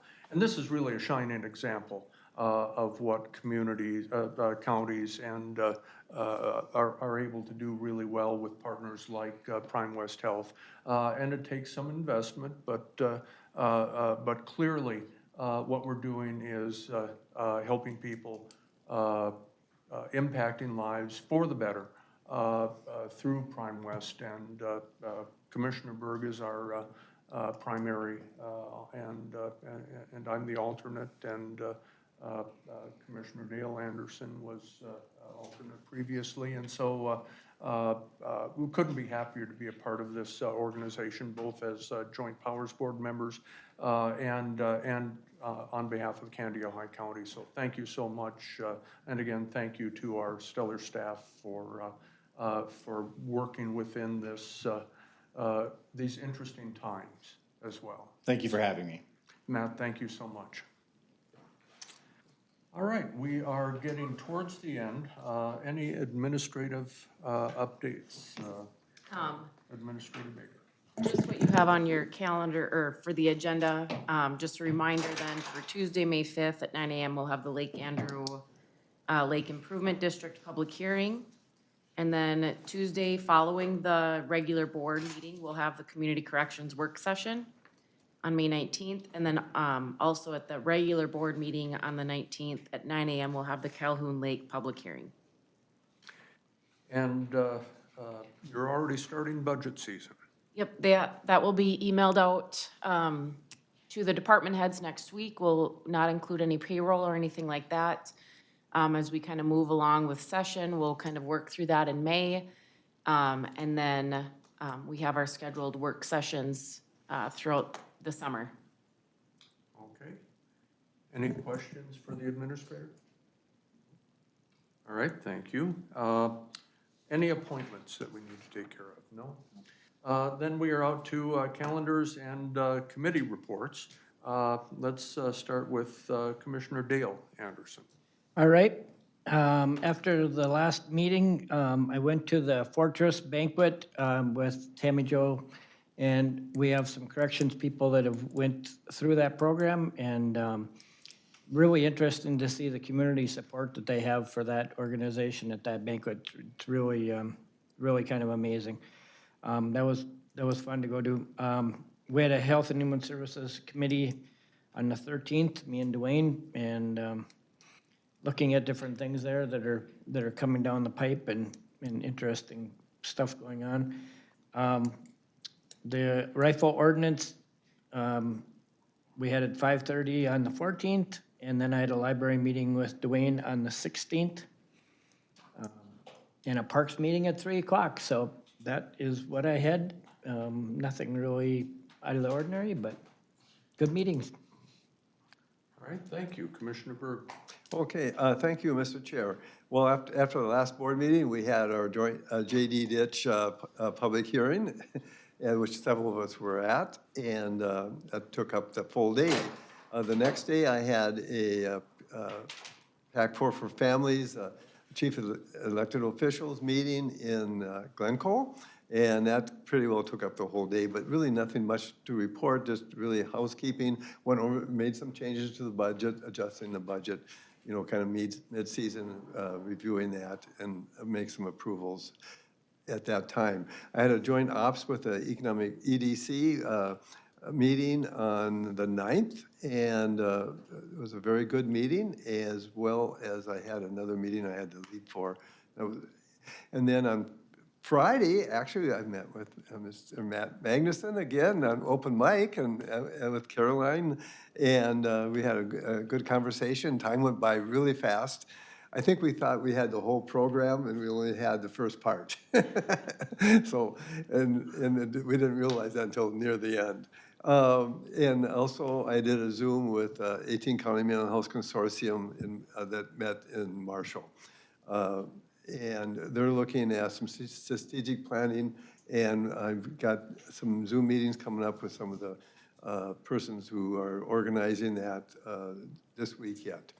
I had the Community Corrections Advisory Board on Tuesday, and a really good overview of some of the programs there, and a couple of our board was there, myself and Commissioner Emdek, and Administrator Baker was there as well. And we had our public hearing. We all know about our public hearing for rifles and shotguns, and I've had many meetings connected with that I don't even have written on my calendar. At a Prairie Lakes Youth Program on Wednesday morning, and reviewing our options, our lease on the current building we are leasing for our school program, as well as administrative offices for the program, and doing some strategic planning and a time study, and exploring other options for a secure unit if possible. And I had an AMC Zoom meeting yesterday morning, and I'm not sure, you can probably comment on it. You were there on the Zoom too, I noticed. And I'm not sure we found out anything too progress, or what do I want to say? I'll let you talk about that meeting, and that's my 2 weeks. All right, Commissioner Dwayne Anderson. Thanks, Mr. Chair. So last couple weeks I think I got wrote down here 8 meetings. Some months you don't have much. February, I kept checking my calendar because I couldn't find any meetings, and I'm like, what am I missing? But that was just how February worked out, because I suppose a lot of those people on those committees, they were having vacation or something, I don't know. But anyway, so I get more nervous when I don't have meetings than when I do. So most of them were basically just routine. Nothing special. I would like to point out a couple things though. My Central Minnesota Jobs and Training Services meeting, we had a great meeting. Our audit went really good. So it's really nice to hear that we've got a kind of a new team there that is all over the last 3 years straightened out everything. And so we went from basically the bottom in the county for that type of service to the top. And that's really good to hear after you've had all those sleepless nights and things weren't going so well, to get it turned around to where everything is working really good now. They're still under a little bit of watchful eye from the state and federal or whatever it was that they were dealing with. I guess this next audit will still have a couple dings in it just because of they're kind of working through things still, but otherwise everything is going to go good going forward with that committee. Then also Pioneer Land Libraries system. We did hire a new director. Her name is Rachel Gold. Hopefully everything works out good. You know, when you have a good director and everything is going smoothly, it's great. And then when they say they're going to retire, you kind of end up with some sleepless nights because you're going, okay, now we got to find a new person, and hopefully everything goes smoothly. I think it will, but you still kind of have a little anxiety there with the transition. Other than that, then I went to the shotgun public hearing, and so it's just kind of fun to listen to people and to hear their viewpoints. And I really respect the people that went there. The meeting went really well. Everybody was very respectful, and I was really encouraged by that. Sometimes you have meetings where people get a little outspoken and they kind of say things they maybe shouldn't have said, but it was really a good meeting. So other than that, I guess that's basically all I have to report. Thank you. So for myself, since our last meeting, sat in on the HRA board meeting. They have worked out a program with KCED for some for the use of some funds for helping local businesses do things like improve their facades and that type of thing. On the 10th, several of us came out for the Student Government Day. Kelsey and her team had, along with Melissa, had done a lot of work to have about, was it 50 students and staff out this year to take a look at different county jobs, that type of thing. Would you kind of like to characterize the rest of the day so I don't mischaracterize it? We really focused on our panel, the Justice Center. So we had our county attorney, our county sheriff, and then we had 2 social workers that were on that panel. Prior to that, we started out with Mel Odens at our Public Works, and they got to tour all of our equipment, and that was really fun to see. And then, like I said, then we went over to the Rescue Squad for our Justice Center panel, and then we showed them all of our emergency services equipment. I think it brought a little bit of actual real life experience, because prior to heading over to the Rescue Squad, there was a major accident out on 40 that our Rescue Squad was called out on. And so the vehicles were coming back, and so the students got to see that. And so I think it, brought some of that to life, on that this isn't just a show and tell, that we actually do use this equipment, and our volunteers are called out, and we do really good work and help out where needed. And then, of course, we toured our law enforcement center, which included the jail and the dispatch and our EOC, and then we ended with lunch. And some of the commissioners came. And so I think overall, the kids it was a really good experience. We had really positive feedback from the advisors this year. And so we're looking forward to doing it again next year, and kind of showcasing other departments within the county. And we did actually have a few students want to job shadow in a couple departments that weren't necessarily highlighted on Friday, but it's just getting that word out of, I think lots of times, county government, we don't always pat ourselves on the back for the good work that we all do. And so it's good to showcase the work that our staff all do. Thank you for that.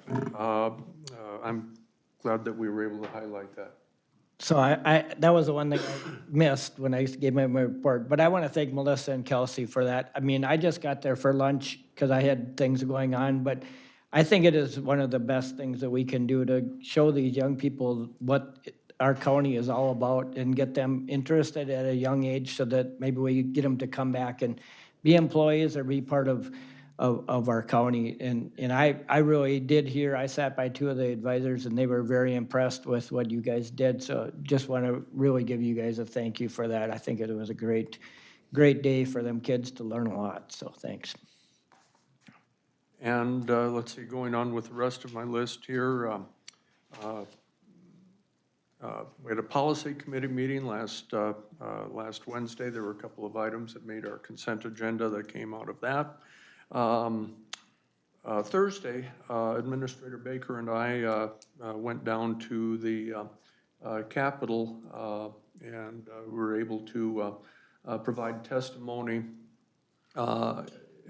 in regards to our request of the legislature to authorize us to go to our voters with the local sales and use tax proposal for the Justice Center and HHS remodel.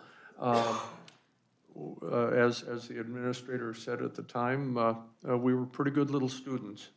In that we were about 5th on the list of 11, and we were seeing the reactions of the legislators to the various proposals, and so we did a couple of quick edits, and we were able to perhaps head off some of those questions. In particular, one legislator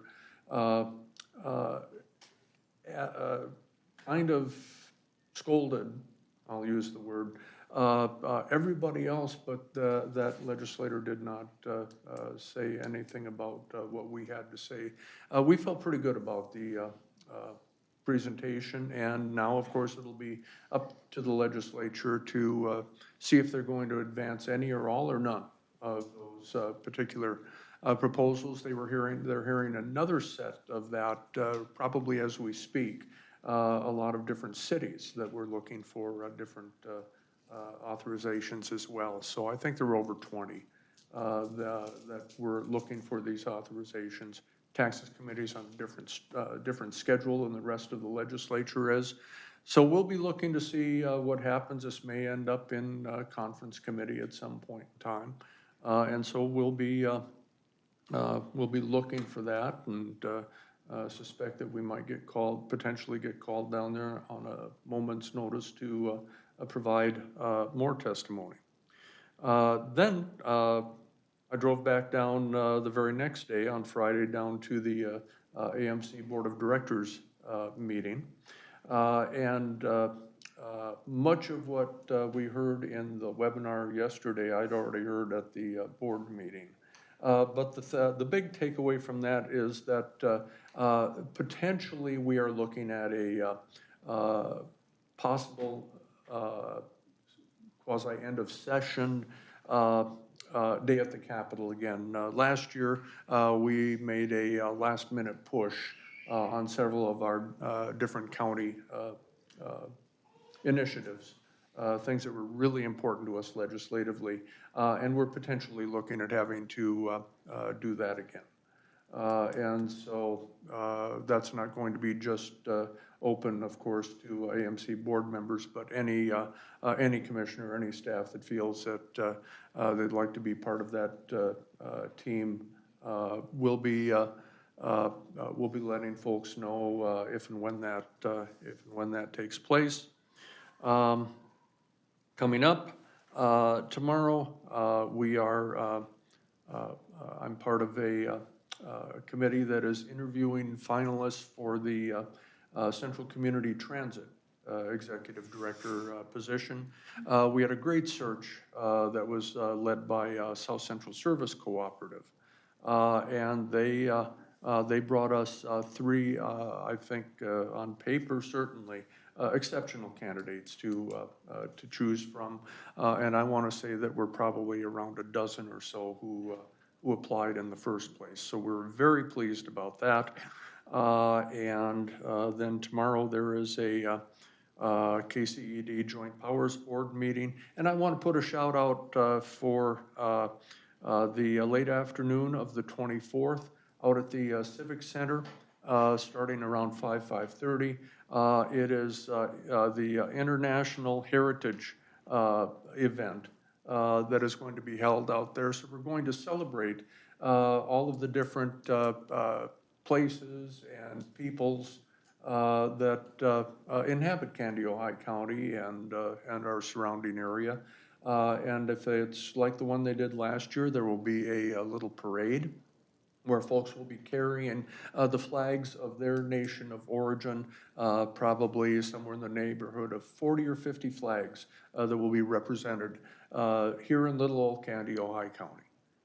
And so I certainly encourage everyone to get out, and there will be food involved, so that'll help draw a few people. But I certainly want to encourage everybody to go out and take that event in. That's essentially all I have at the moment. Are there any questions or anything else anyone wants to fill in with? All right, well, then we are done. I know Mel and Roger are going to be on open mic tomorrow, so yeah, don't forget. And thank you for taking that. With nothing else for the good of the order, we are adjourned. Thank you.